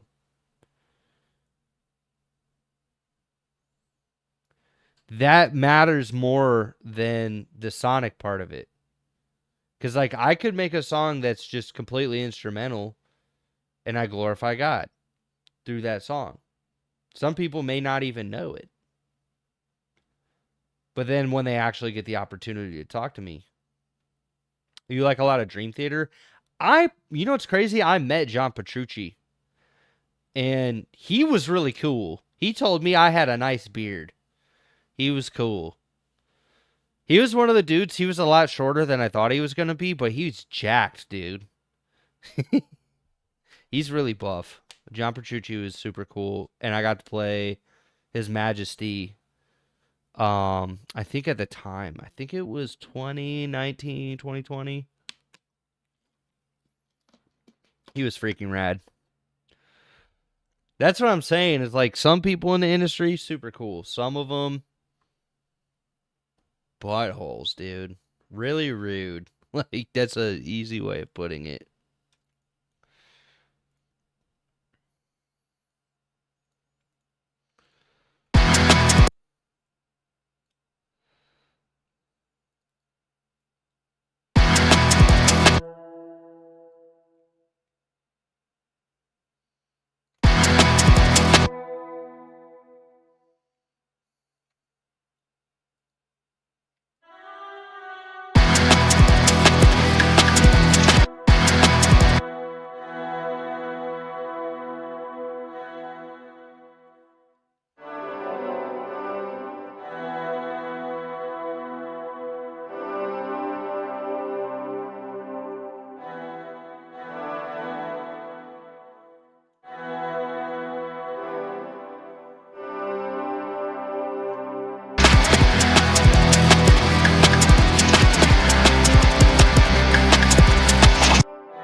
Yeah, high compliment from the guy who is a walking beard. Yeah, he's got a nice beard too. I have people honestly, I've been having people tell me that recently. I finally but I think before the last time I streamed, if you look at it, I don't think I had my beard cut in like 2 years or my hair. And then this stream, I've been trying to count my calories. I've been actually working out harder. I've been like trying to be better because I'm tired of it, bro. Like, I want to be strong and have a nice beard and be healthier than I was, but do it the right way. And I think that that's a challenge, bro. Like, really denying yourself, going into a calorie deficit, and I'm not even going into a hard calorie deficit. It's like maybe 250 to 500, because I know my maintenance for my size and my current weight and everything is probably about 3,000, 2,800, and I should be taking in like 2,500 a day. But I'm still active. I still walk. I still go. I hit the gym today. Today was leg day. It sucked, but I got it done.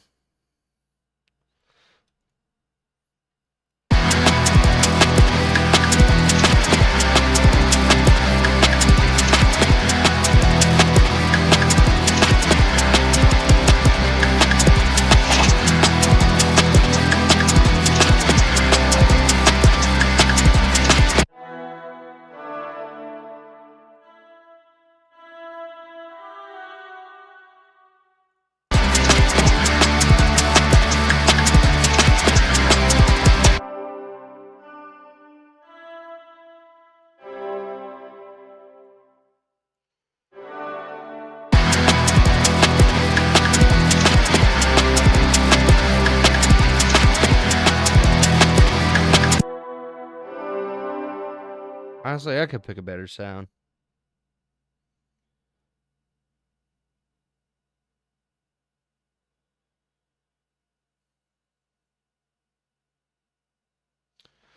I mean, I could believe that. It's like I believe the heavenly realms beyond what we could comprehend.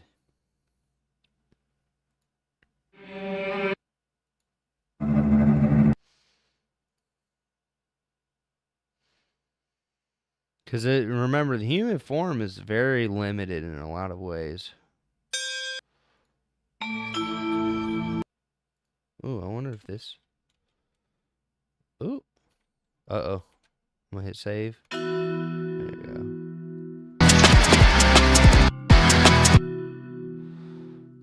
Ooh.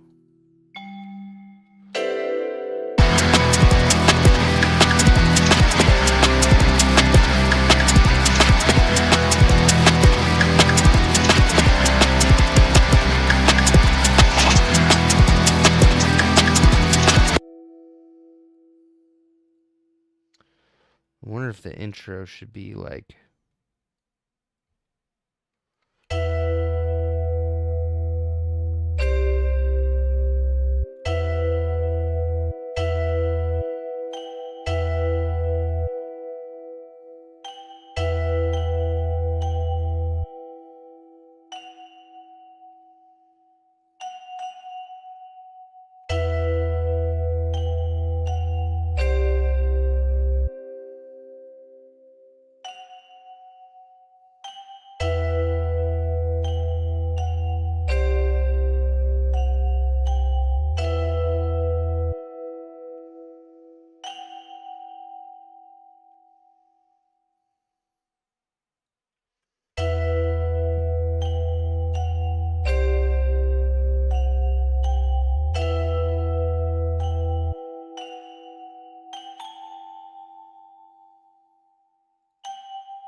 Might be cool for like the intro. So I need to start sectioning it and actually writing the song. Like writing the lyrics. I might do it later because I kind of wanted to end the stream around 12. We'll see. So I can get some decent rest. But oh yeah, that's the time I was gonna go to bed. It's Texas here, so I'm trying to go to bed at like 12 o'clock. I need to because I've been trying to wake up earlier. It's smart. If you wake up earlier, you have more day. More things you can do. Thank you, man. Thanks for the sub. Pray y'all stick around for the next one.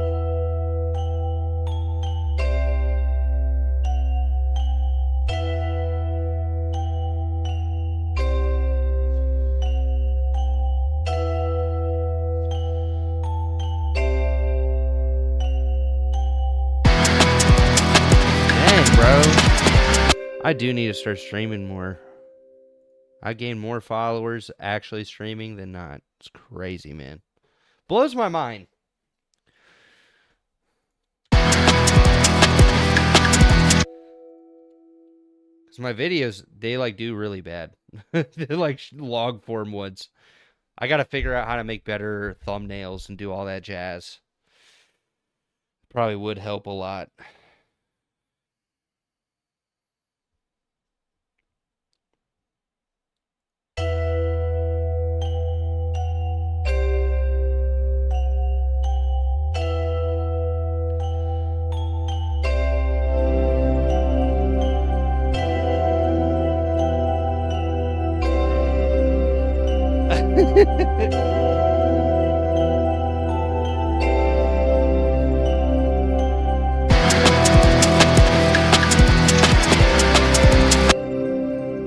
Sounds like I'm floating.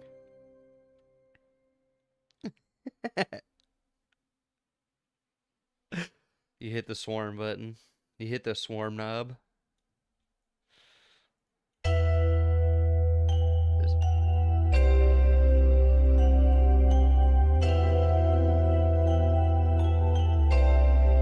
I'm being raptured. No.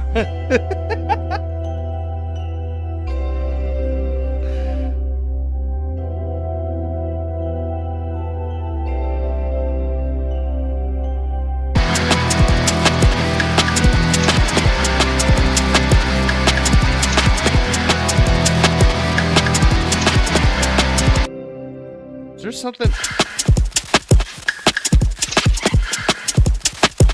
The Willy Wonka plugin. You know what's crazy? This is Splice. Like the sample library Splice. It's free too. And this is a free sound. It's not even one of the paid ones that you can get from it. They're honestly if you need free sounds for music production, because it used to be so it used to be called Spitfire Labs. But Spitfire, I think they got bought out by Splice. So it's now Splice Instrument. And like all the old Spitfire libraries are reloaded and reworked into this instrument. And it's really good. They sound really good. Gotta hype it up for a free plugin. It gets the job done.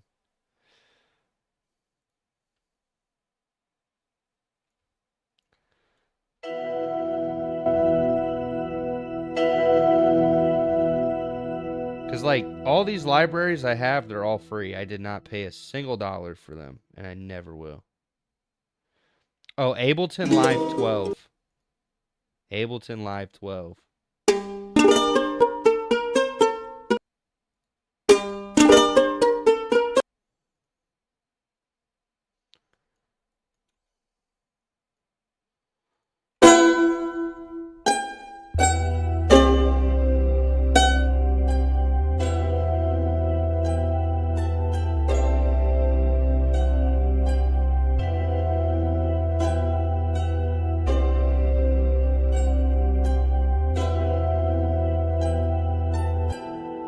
I think if you were to get into Ableton, no, it is a learning curve.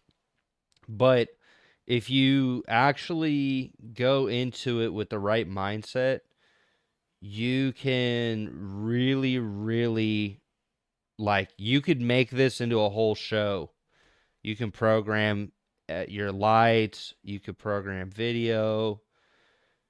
You can make your own instruments. Like, it's really, really crazy.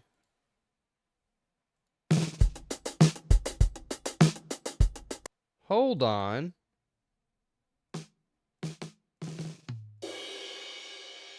That's actually okay. Definitely downloading those.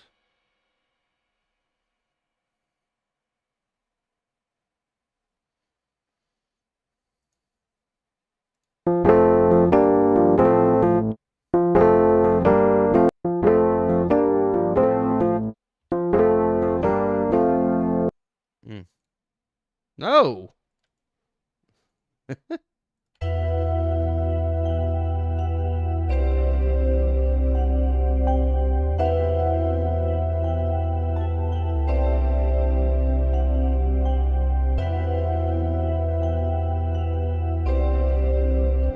Actually, let's see what the update, like what they do on the new update.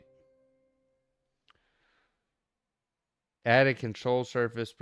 Okay, so they didn't add anything like. Oh, dang. Okay, hold on. I wonder if they will fix that for PC. Because I updated that to 12.3.7. That's good, though, that they're actually doing more regular updates right now. Because dude, this software is so freaking deep. Really is.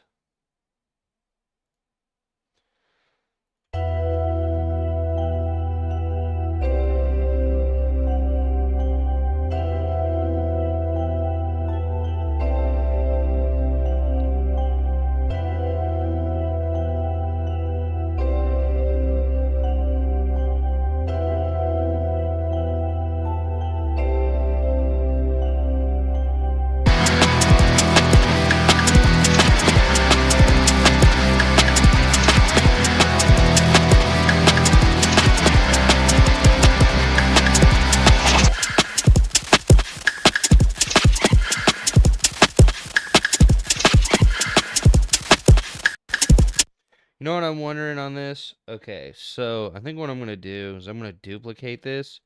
I'm going to make this like a very extreme.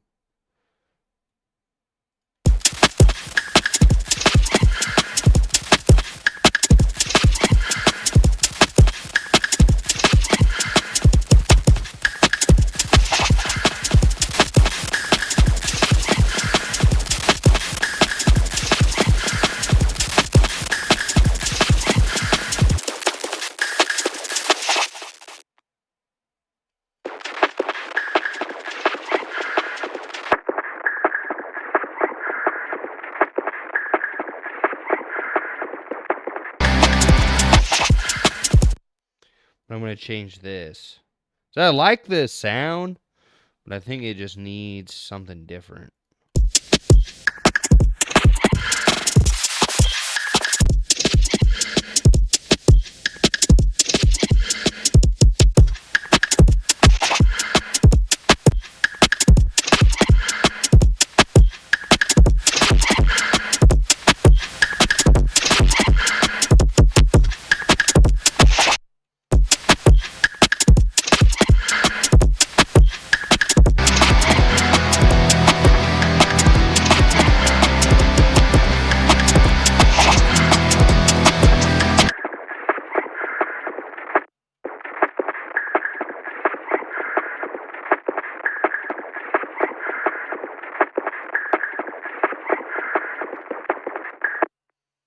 That's so wild sounding.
Mm.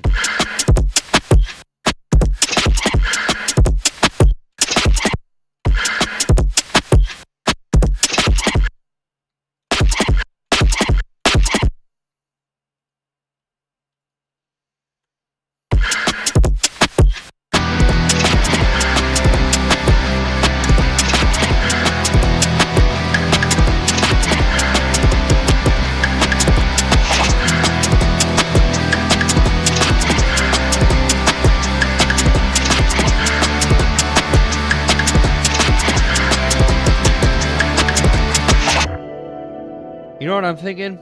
I'm thinking these drums should I should pick some different sounding drums.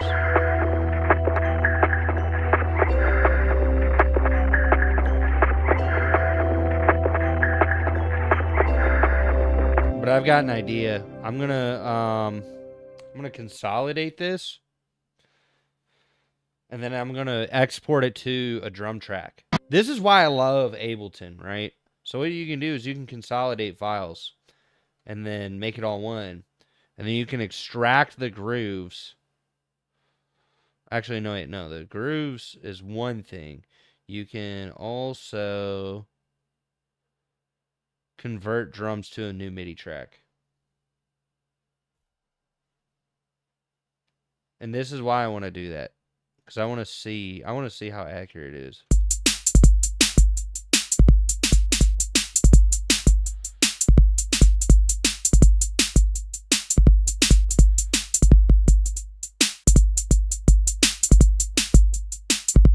So now,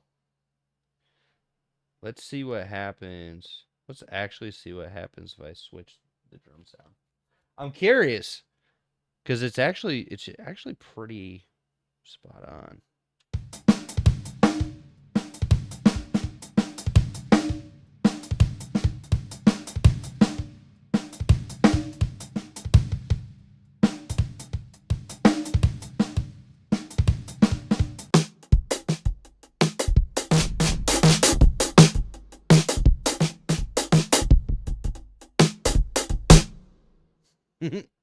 It's actually kind of crazy how it actually like.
See, it just needed a little something.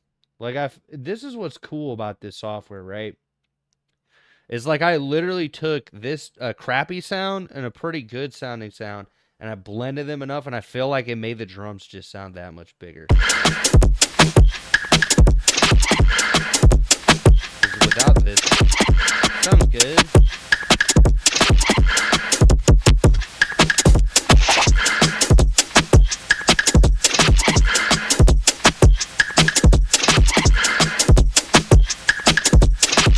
And now I'm going to combine them again.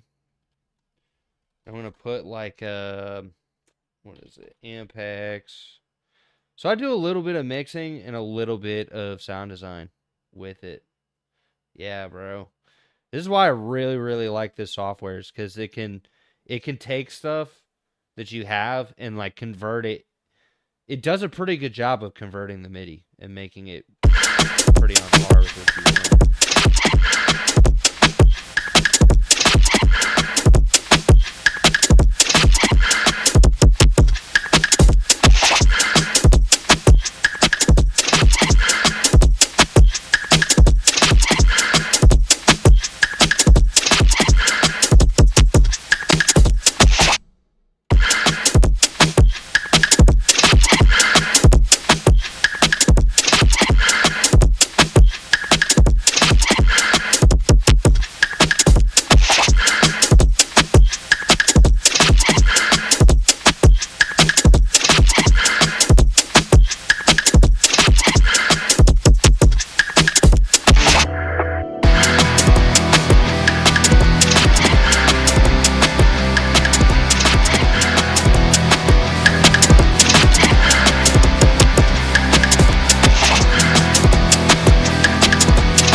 Mm.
Mm.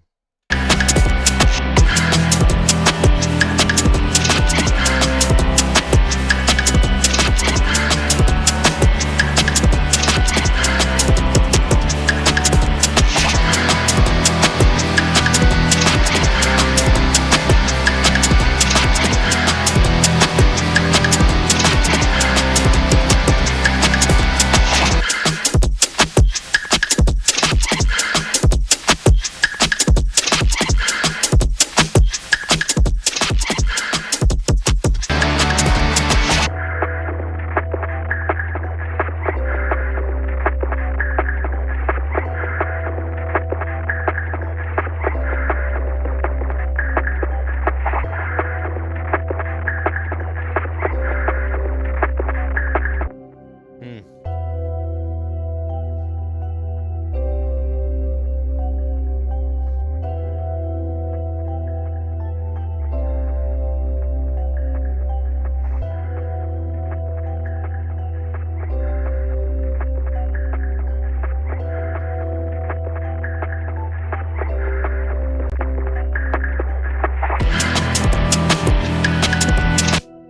Ooh.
Ooh.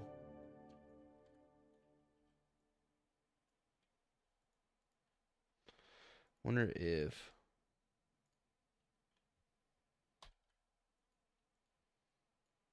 No, I selected the parts. Here. Wait, hold on. Is that why? No. Actually, there you go. That's probably why. Yep, that's why.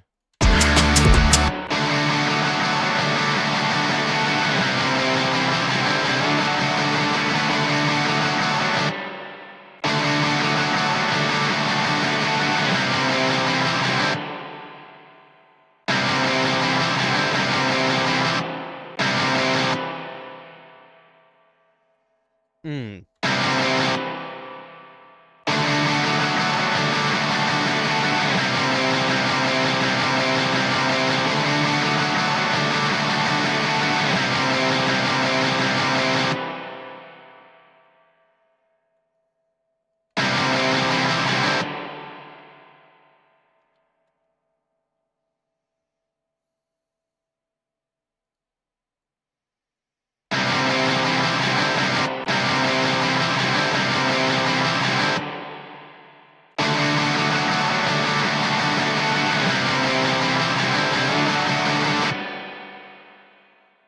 Mm. I like that. I like that in the songwriting structure that I've been doing, where it'll be like intro, verse, maybe like a bridge right before the chorus, something like that. And then it just.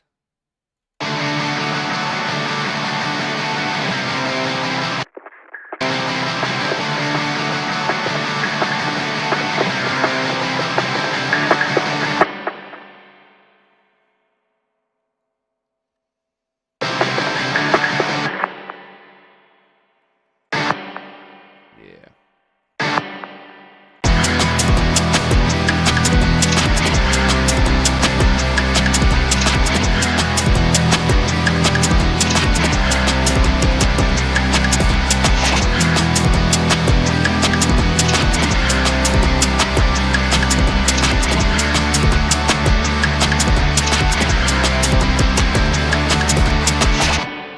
Maybe just the hook is just.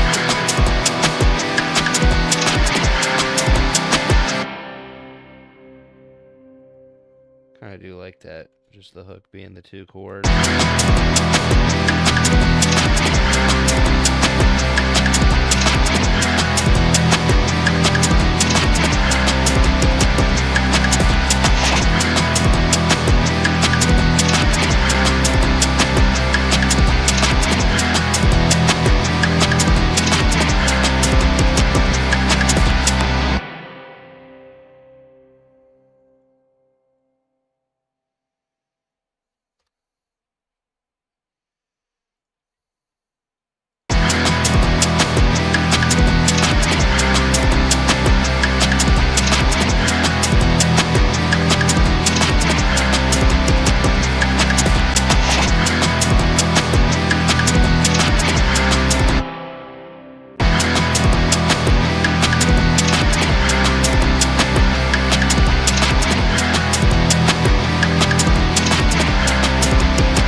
Ooh. And you just hear that bass riff. Oh, hold on. Yeah, see, this is the thing about modern songwriting now. I think as much as you could write down on a piece of paper, which I think that's equally valid, right? To structuring your music and getting an idea across. I think modern songwriting, if you want to flesh something out, this is the sketch pad now. Like, I love sketching out songs in here because I think it allows you to gather all the tools to create the sonic blueprint that you want to create for your record.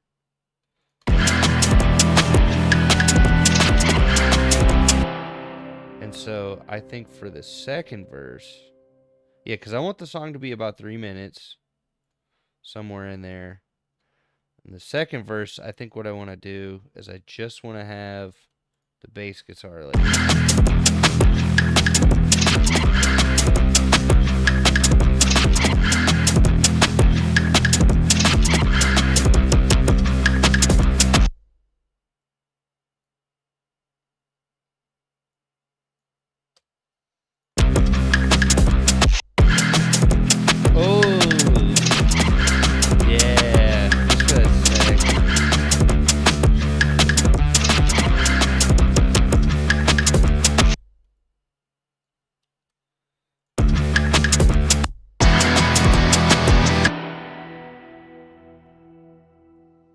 That's nasty, bro.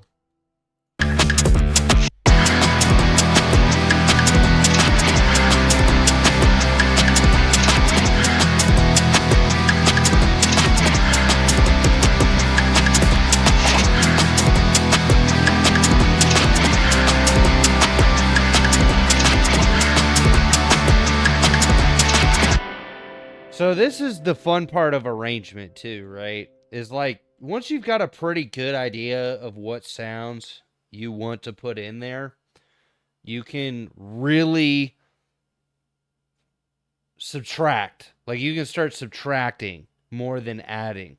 Because I don't think it needs too much more. I think in sections I could add different things. But for the most part, it doesn't need too much more. Because if I add... I think that's so crazy to like focus on my hand. If I add too much, all goes like this. But if I don't add enough,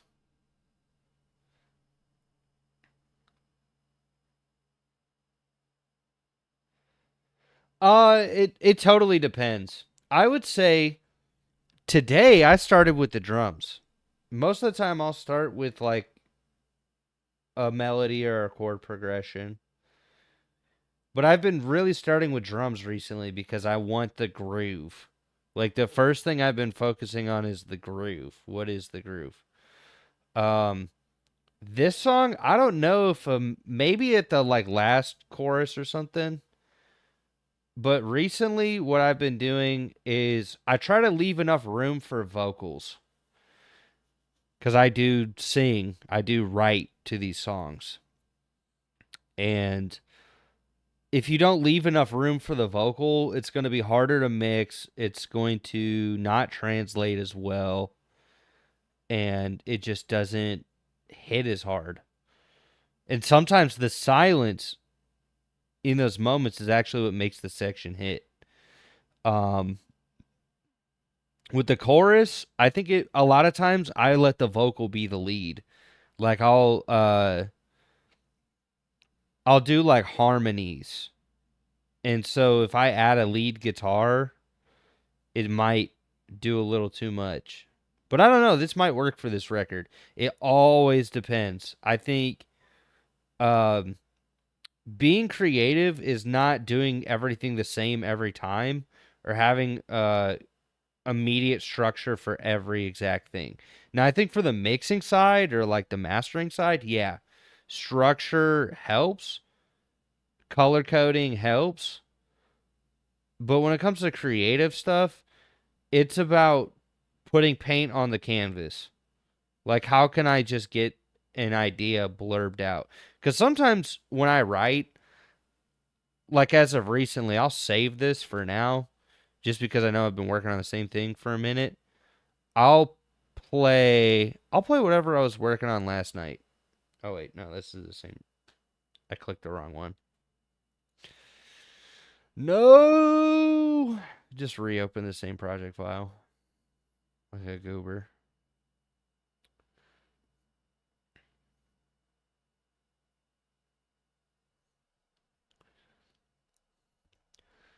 But I think for me, drums, chord progression, and bass, or drum, bass, and then chord progression, like structuring out the music, then writing the lyrics, has always been better. Yeah, it happens. There you go.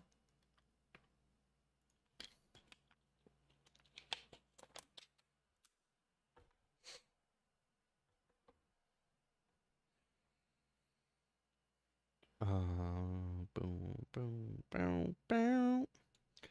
Like this one.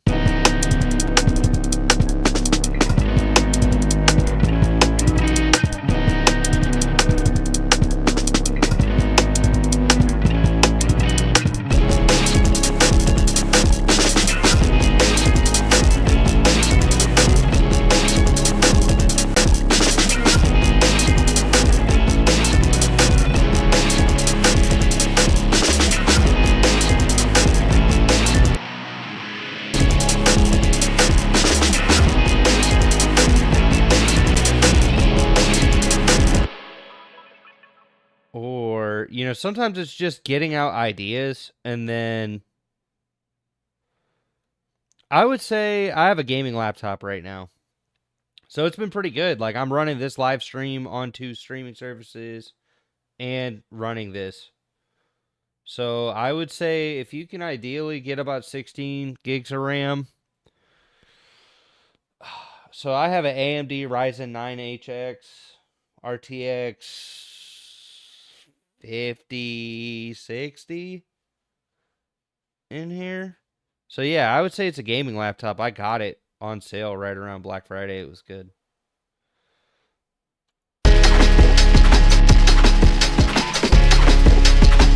This one I really like. I should probably do it.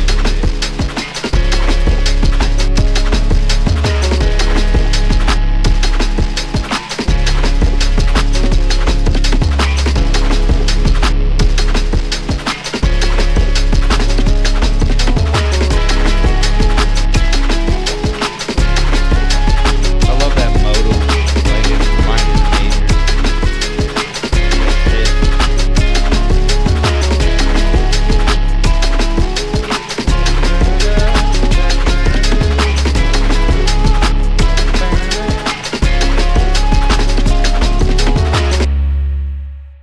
That melody.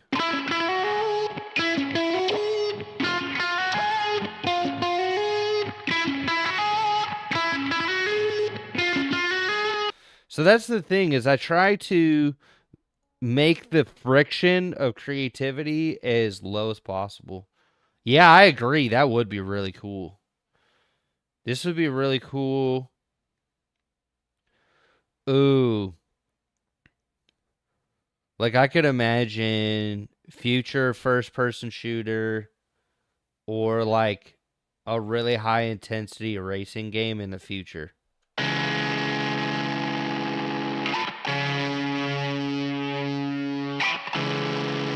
So my goal when I write too is, what is the first thing that comes to mind, and how can I just lay this down with the least amount of friction as possible? Because most of the time you are your own friction.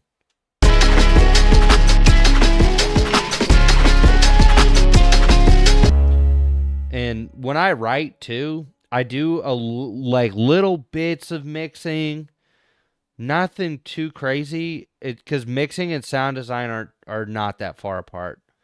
Like, for example, the drums that you hear a lot of times, I'm taking those same samples, but I'm blowing them out with tons of distortion and stuff. So it's like, that's what the drum sounds like by itself. And you're like, that's a cool drum part.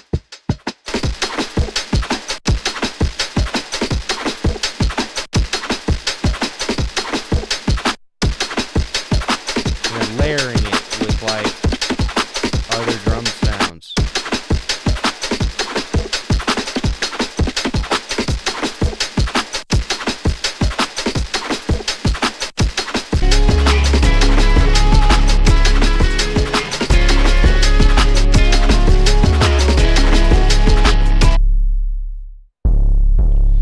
Same with the 808. Like, it sounded good, but I wanted more, like,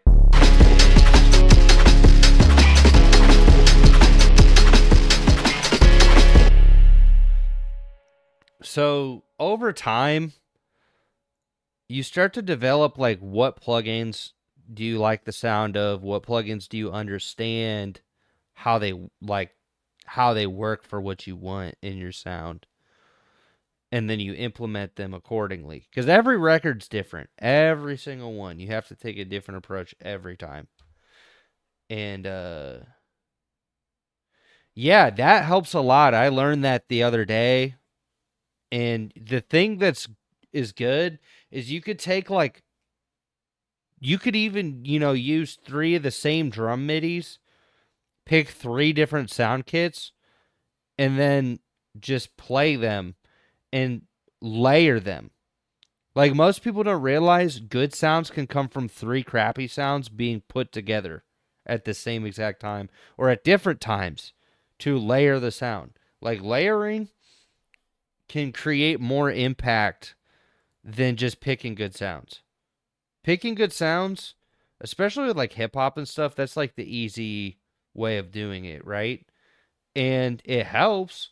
Certain genres, it probably is better to pick good sounds. Like if you're doing metalcore or deathcore, like really heavy stuff, like good drum libraries go a long way. If you're doing electronic music, um, or if you're blending in electronic music, layering is actually super important with like the modern stuff, especially with like some of the modern metalcore. They're implementing trap drums, they're implementing other like sounds. So yeah, picking some high quality sounds can help make it easier to do certain things, but also layering can work wonders because it's like, you know, you take, and mind you too, part of it I'm doing processing on a lot of it, so it's like that's the original sample, right?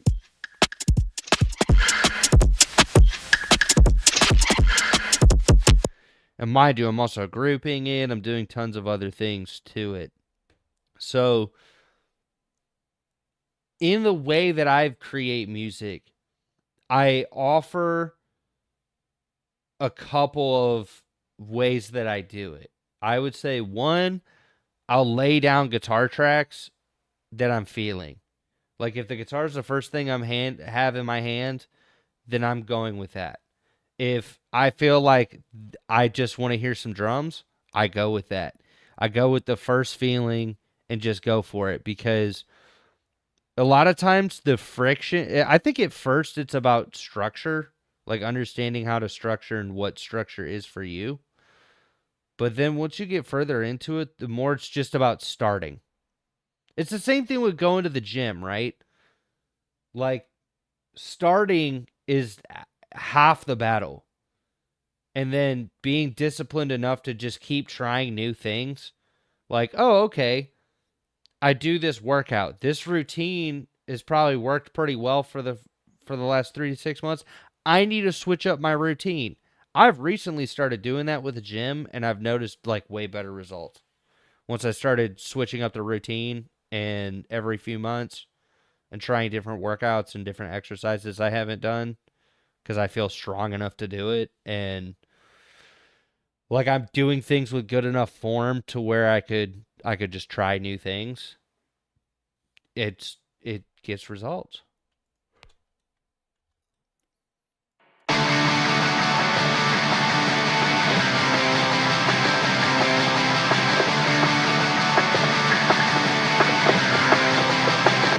I was wondering that.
But then once you've kind of got an idea or like a big idea, it's about moving things out of the loop stage. I think the biggest challenge. Yeah, if you need help with that specifically, feel free. I have a link in my bio for like booking a free call just so if that's something that you need help with like stress, cuz I've noticed this. I've been getting this more recently, and this is part of the songwriter support page. It's part of why I had initially built this, and then God led me down the path that I have now, which is I think there's a lot of people that understand how to record at a basic level, or like they have a level of understanding, but they struggle with finishing their ideas and like actually getting their songs done and structured in the modern age. And you can do this stuff in any DAW. It's just about learning how do I structure things, because structure is actually very important when it comes to music. And when you understand it, it helps elevate the song. Like you noticed, even though I took the same ideas, I'm like cutting and splicing them in the places that I think that they should fit, and then removing sounds and carving out spaces at different sections to create different feelings.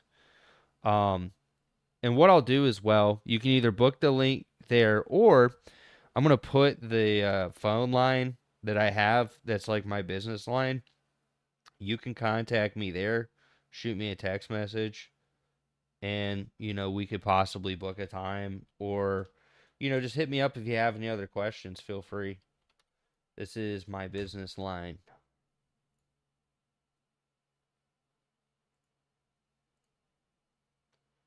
All right.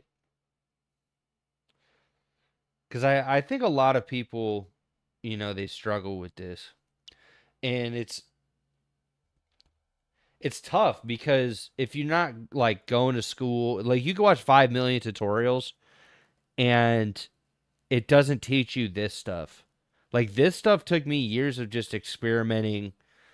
Like you can watch tutorials on structure and stuff like that, but unless you had somebody there and seeing what you want to do, it doesn't always click.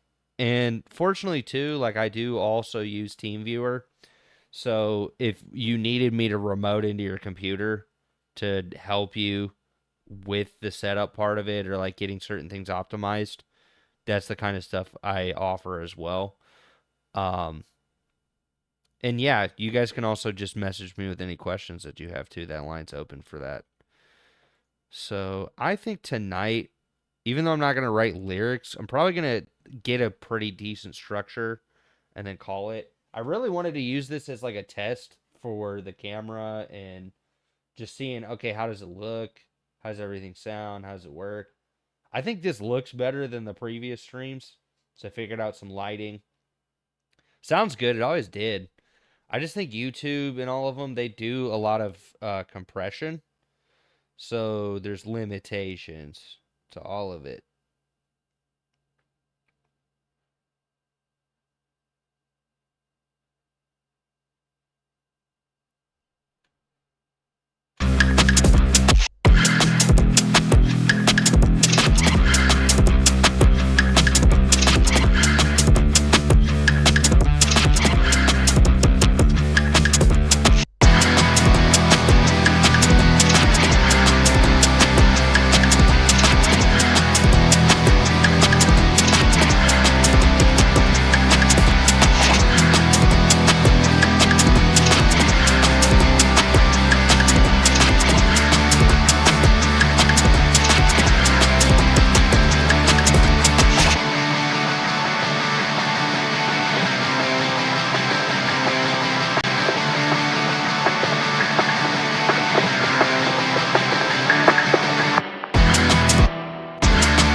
So I think for the outro,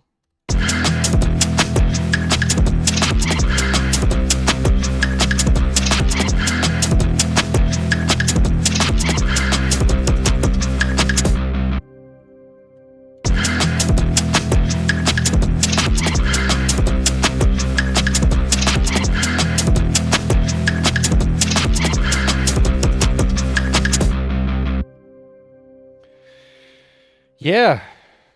All right. I think I've got a pretty good idea of what I want for this record. There's maybe like some sounds I want to actually, you know what? I think it's time to add some of the other sounds that I wanted to add. Because the other thing I've learned is sections. I think it depends on your genre, but like not having every instrument at every time, right? Like you have to pick where certain sounds are going. And then in picking the sounds, right? Like picking the purpose that they're filling. So for example, I really like this one a lot. This one's actually pretty good synth. Let me actually record a name.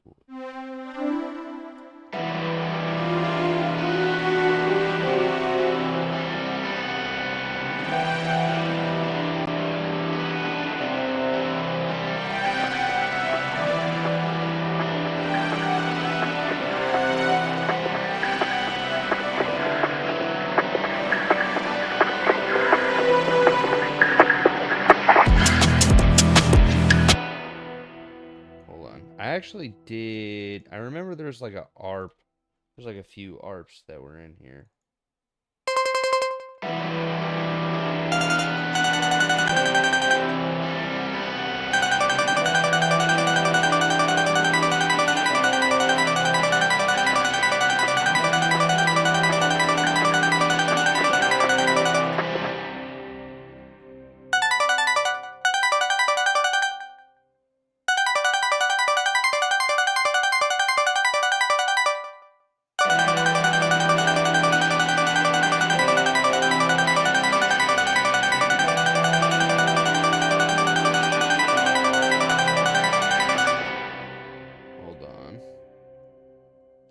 This is also why I like Ableton, is a lot of times it will actually document. Okay. Let me try that again. Apparently it didn't catch those bottom notes. Most of the time it is recording that though. Hold on. Oh, it wasn't. Guess it didn't. Oh well. So I did like that.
Dude, this plugin's so insane. It's so wild.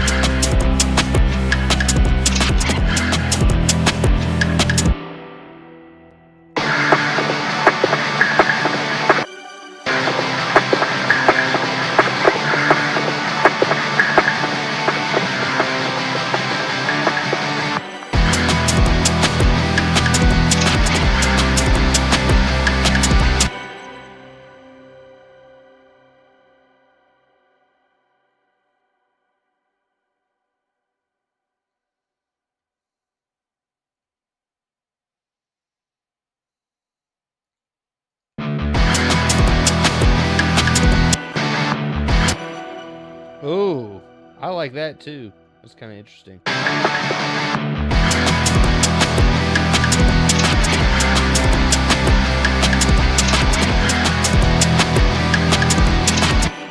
Vocal mic that won't break the bank. That's a good question. Honestly, it depends on exactly what your environment is and what you're doing. The one I'm using right now has been really solid to me. You just have to know, like, one, you could use this in live events. It's called the SE Electronics V7. Personally, I like it because it's supercardioid, so it rejects a lot of the room and a lot of stuff around it. You do have to be a little on it to get what you want out of it. I do have some compression and stuff on it in OBS, so it sounds good. But when I track with this has been really good. All the records I've tracked, if you go listen to my Myron the Disciple project, which is on Spotify, it's on YouTube. I have another page called that, and it's spelled like this. I'll put it in the chat on YouTube. But everything's recorded on this microphone. Every single song. I document everything on this. It's about $100 for one, unless they've got them on sale. Let me see. And they're really reliable. Like, they're designed like a SM58. Let me see what Amazon has them for. So it's about 102 now. Huh. And it depends on what version you get, because you can get some really cool custom ones like the gold 25th anniversary, or like they've got a few different versions. It's a really solid live microphone. Good for recording too, though. Like, I think a good recording really comes from you as much as a microphone. Like, really, it comes down to a few things. One, how you set up the microphone. Two, is your audio interface pretty decent? Because a lot of the mic preamps and the audio interfaces, like, they matter just as much as the microphone, especially at the budget level. If you're looking for something that's just like, hey, I want a condenser microphone that doesn't break the bank, I've heard Rode NT1's good. A lot of people really like that one. For the price, it'll get the job done. If you're looking for something that's more like a podcast style, what was it? So there's one, what is it? SM7B. I think it's called the SM. Hold on. They have like a different version of it on Shure. It's not this one. It's based off of this one. Let me find it real quick. Oh, I didn't know that they made some new condenser mics. Yeah, Shure's always been good. So I haven't tried the MV6. I was working at Sweetwater when they dropped the MV7 and the MV7 Plus. That one's pretty solid because it's based on the SM7B, and the SM7 was the microphone that Michael Jackson used to record. I think it was Smooth Criminal. I remember I got to talk to Alan Sides, who he did a few Michael Jackson records. I think he did. I can't remember if Alan Sides did Billie Jean or Smooth Criminal, but this is a really good mic for if you don't have good room treatment and you just want to track ideas. Shure is so. Here's the thing. Shure, when it comes to the studio, SM7B is probably legendary for podcast and like metal, death metal, vocal, tracking, and then also like in the studio, if you just don't have great treatment, these isolate pretty well. If you have an SM7B, you have to put a cloud lifter in front of it. They're really gain hungry. Like you have to have a loud mic pre to work with them. These ones are not. I actually have not tried the MV6. It looks like this one has the converter built in, so I don't know how to feel about it. I would think it'd be like if you just want a plug and play option that goes straight into your computer and you hook your headphones up to it. It's probably okay. You really, if you have an audio interface, that's a better way to go. Something like this, like the MV7. I heard Universal Audio also has a mic too. Um, Let me see.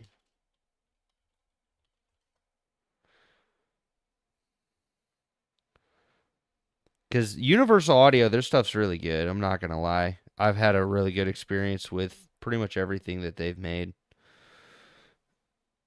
And I just haven't tried any of their mics. I've seen a few people use them. This one's based off the SM7B. It's called the SD1. And apparently it has modeling. So you could emulate other microphones. Like it could act like a Royer RE20, it looks like. That's also another really legendary microphone for like kick drums, broadcast vocal, radio vocal. So it's all about purpose, right? Do you want a little bit of broadcast? Do you not have good room treatment? Do you? Because that's the thing. I'm coming from the standpoint of I was a sales engineer. I've talked about it. If you watch my channel, that's actually one of my videos where I'm cussing and stuff because it was like way before I was saved, and I was talking about why I quit Sweetwater. It's one of the only only job I ever quit. And it. Now that I'm older, yes, even though what I said, there's some truth in it. A lot of it does have to do with life stuff too. Like there's tons of other life stuff that was going on at that time. But what I would say is if you want like condenser mic, probably a Rode is like a safe bet. It's pretty neutral. If you need an audio interface, like it might be worth looking up a bundle. Personally, if you just want a microphone, I think if you do you have an audio interface though? Like you don't have to have a booth. I think honestly, a booth is nice, but you need somebody there with you or you need some sort of isolation. Ideally, if you don't have the best room, like a SM7B type microphone or even like a Shure SM58 or this, because I mean, I hate to have to go back to their website, but usually they have a pretty good deal on these. Oh wow, so I guess they upped in price to 105 now cuz this is the exact microphone I bought. When I initially bought them, they were like uh looking at the Focusrite interfaces. Yeah. Like you could look at the Scarlett bundles. The mic kind of sucks on those. The headphones kind of suck on those. Don't necessarily suggest them. Uh this one has been really good to me because if you go say you go play a gig, like it's gonna sound pretty good. It rejects noise pretty well. It's you gotta understand how to record with it. You gotta get a little closer to the microphone than you think you would. Not like too close, but like a little bit closer than you would think. Um I would say let me see if they have any microphones for under 100.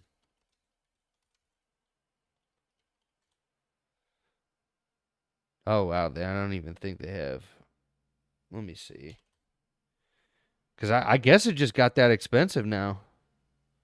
Because a lot of them have been, yeah, like Shure SM58 legendary live sound microphone. I think the V7, that's been my favorite mic so far. Like this thing has been really good to me. if you're trying to record vocals, it's tough to not, like, stuff is probably inflated so much over time. It's like, dang. The Focusrites are definitely good. They were designed by Rupert Neve, so you know you're getting something good. UA Volt is good. I've heard a lot of really good things about these overall. Just depends on exactly what you need, what you want.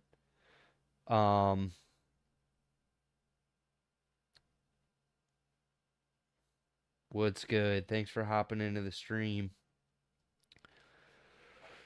Just had someone ask, some deeper questions like, what's a good budget microphone? What's a good budget setup? Personally, the one that I have is a good microphone for live and recording, surprisingly. Like, I've been doing live streams with this. I've been recording songs with this microphone. I think if you know how to track with it, it really gives you pretty good results. Certain microphones, I would say if you don't think your room is that good, it's probably better. Because I live in a tiny apartment. Isolating noise is the best thing you can do. And sometimes picking a microphone that isn't a condenser mic or like a recording mic is actually a pretty good way to go. You just have to know how to track with it and get good takes, because that matters more than the microphone. Good takes matters more than the microphone, and that is how it always was. But if you're like, oh, I do want a condenser, let me see what else is on here, because it's been a hot minute. NT1's definitely a classic. I did have one of the SE. AT2020 be pretty decent. From Audio Technica. Let me see.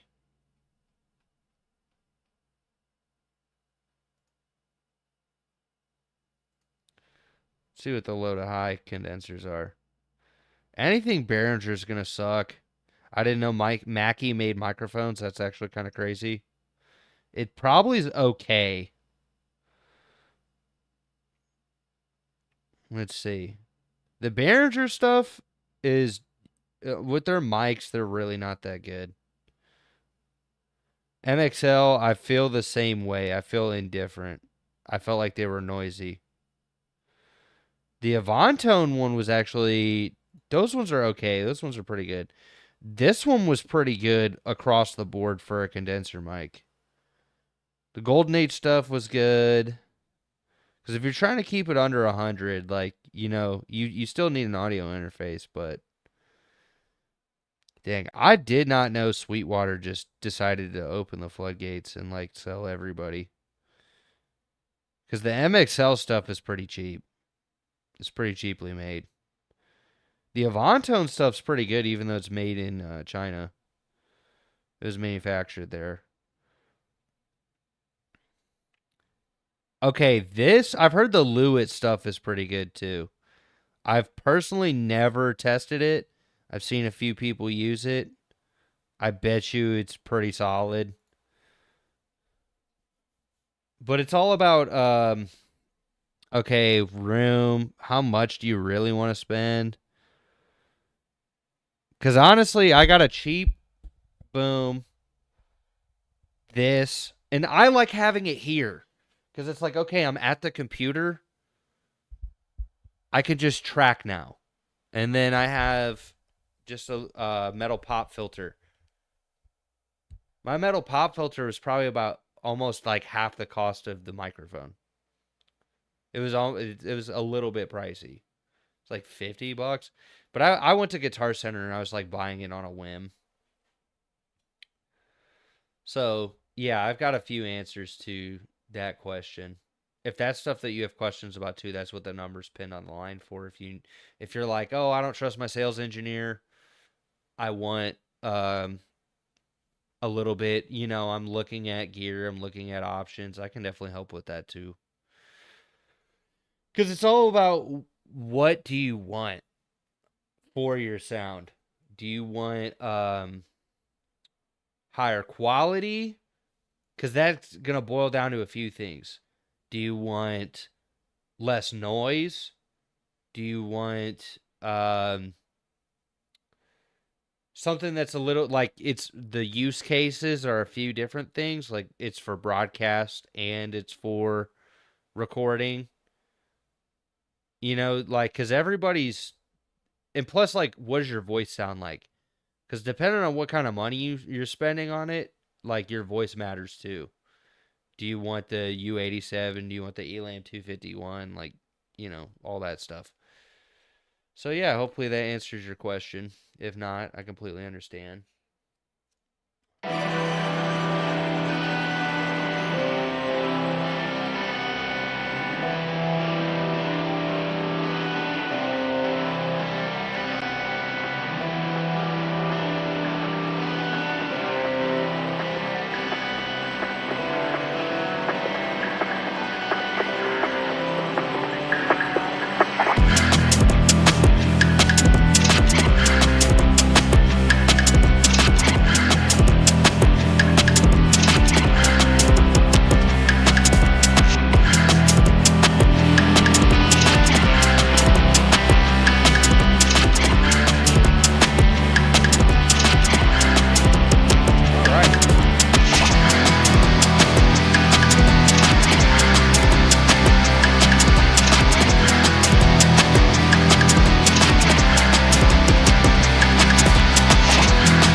So I think there's one or two other things I want to add before I like head off for tonight. I think I want to add like a crash for sure.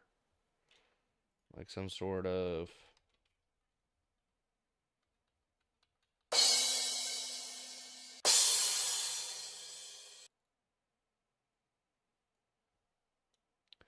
actually I want to add it in as an audio file.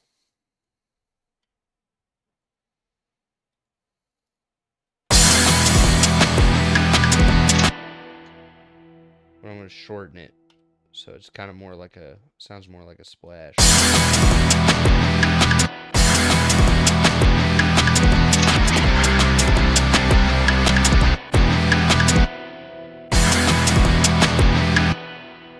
And then I'm also wondering, insert another audio track. And I have to do it this way because apparently the TikTok hotkeys, there's just something really stupid where if I use the, I have to figure out why. Yeah.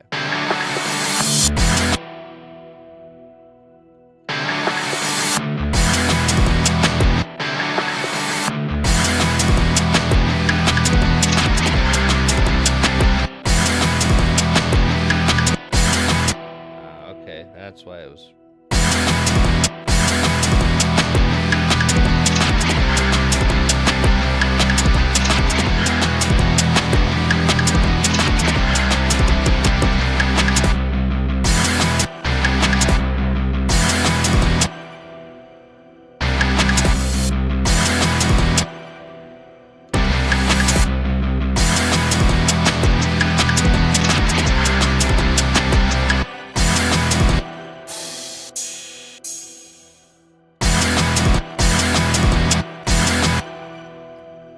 Also wondering if I add like an electronic crash with it.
Definitely just gotta shorten it a little.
just like real subtle things I'm doing right now at this point. Like,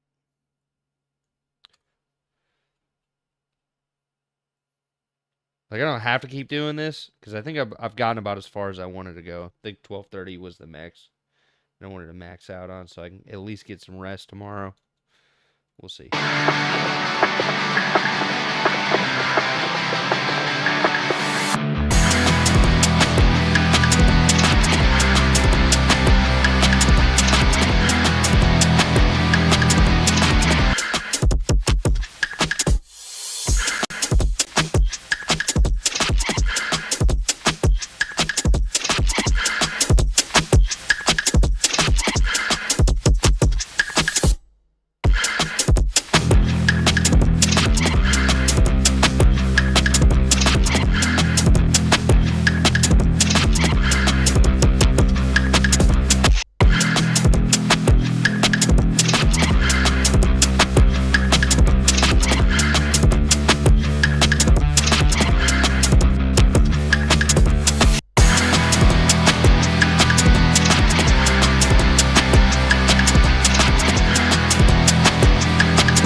I think I'm going to just play it from the top one time and then call it. So thank you all for everybody who tuned in. This was rad.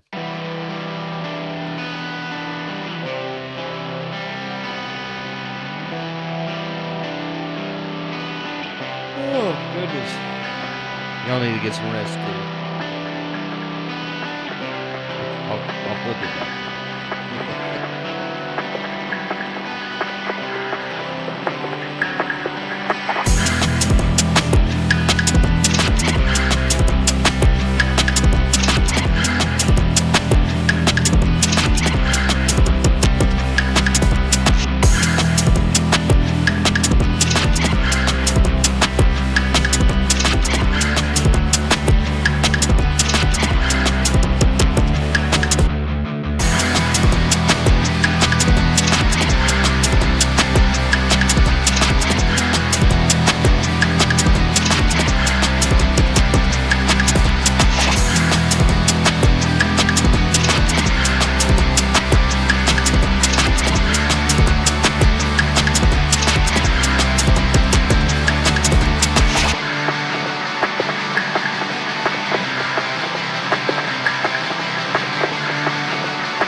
Mm-mm-mm. Well, thank you all so much for everybody who tuned in. I appreciate it. I appreciate everybody who stuck around. Thanks for the subscribes. Thanks for the follows. Share this with your friends. Let them know about songwriter support. And if you guys do need help, if you watch the YouTube stream and you check the live comments, I do pin it later in the live stream. So you guys can contact me there, hit my business line, or check out songwritersupport.com. Thank you all so much. God bless you. Have a wonderful evening.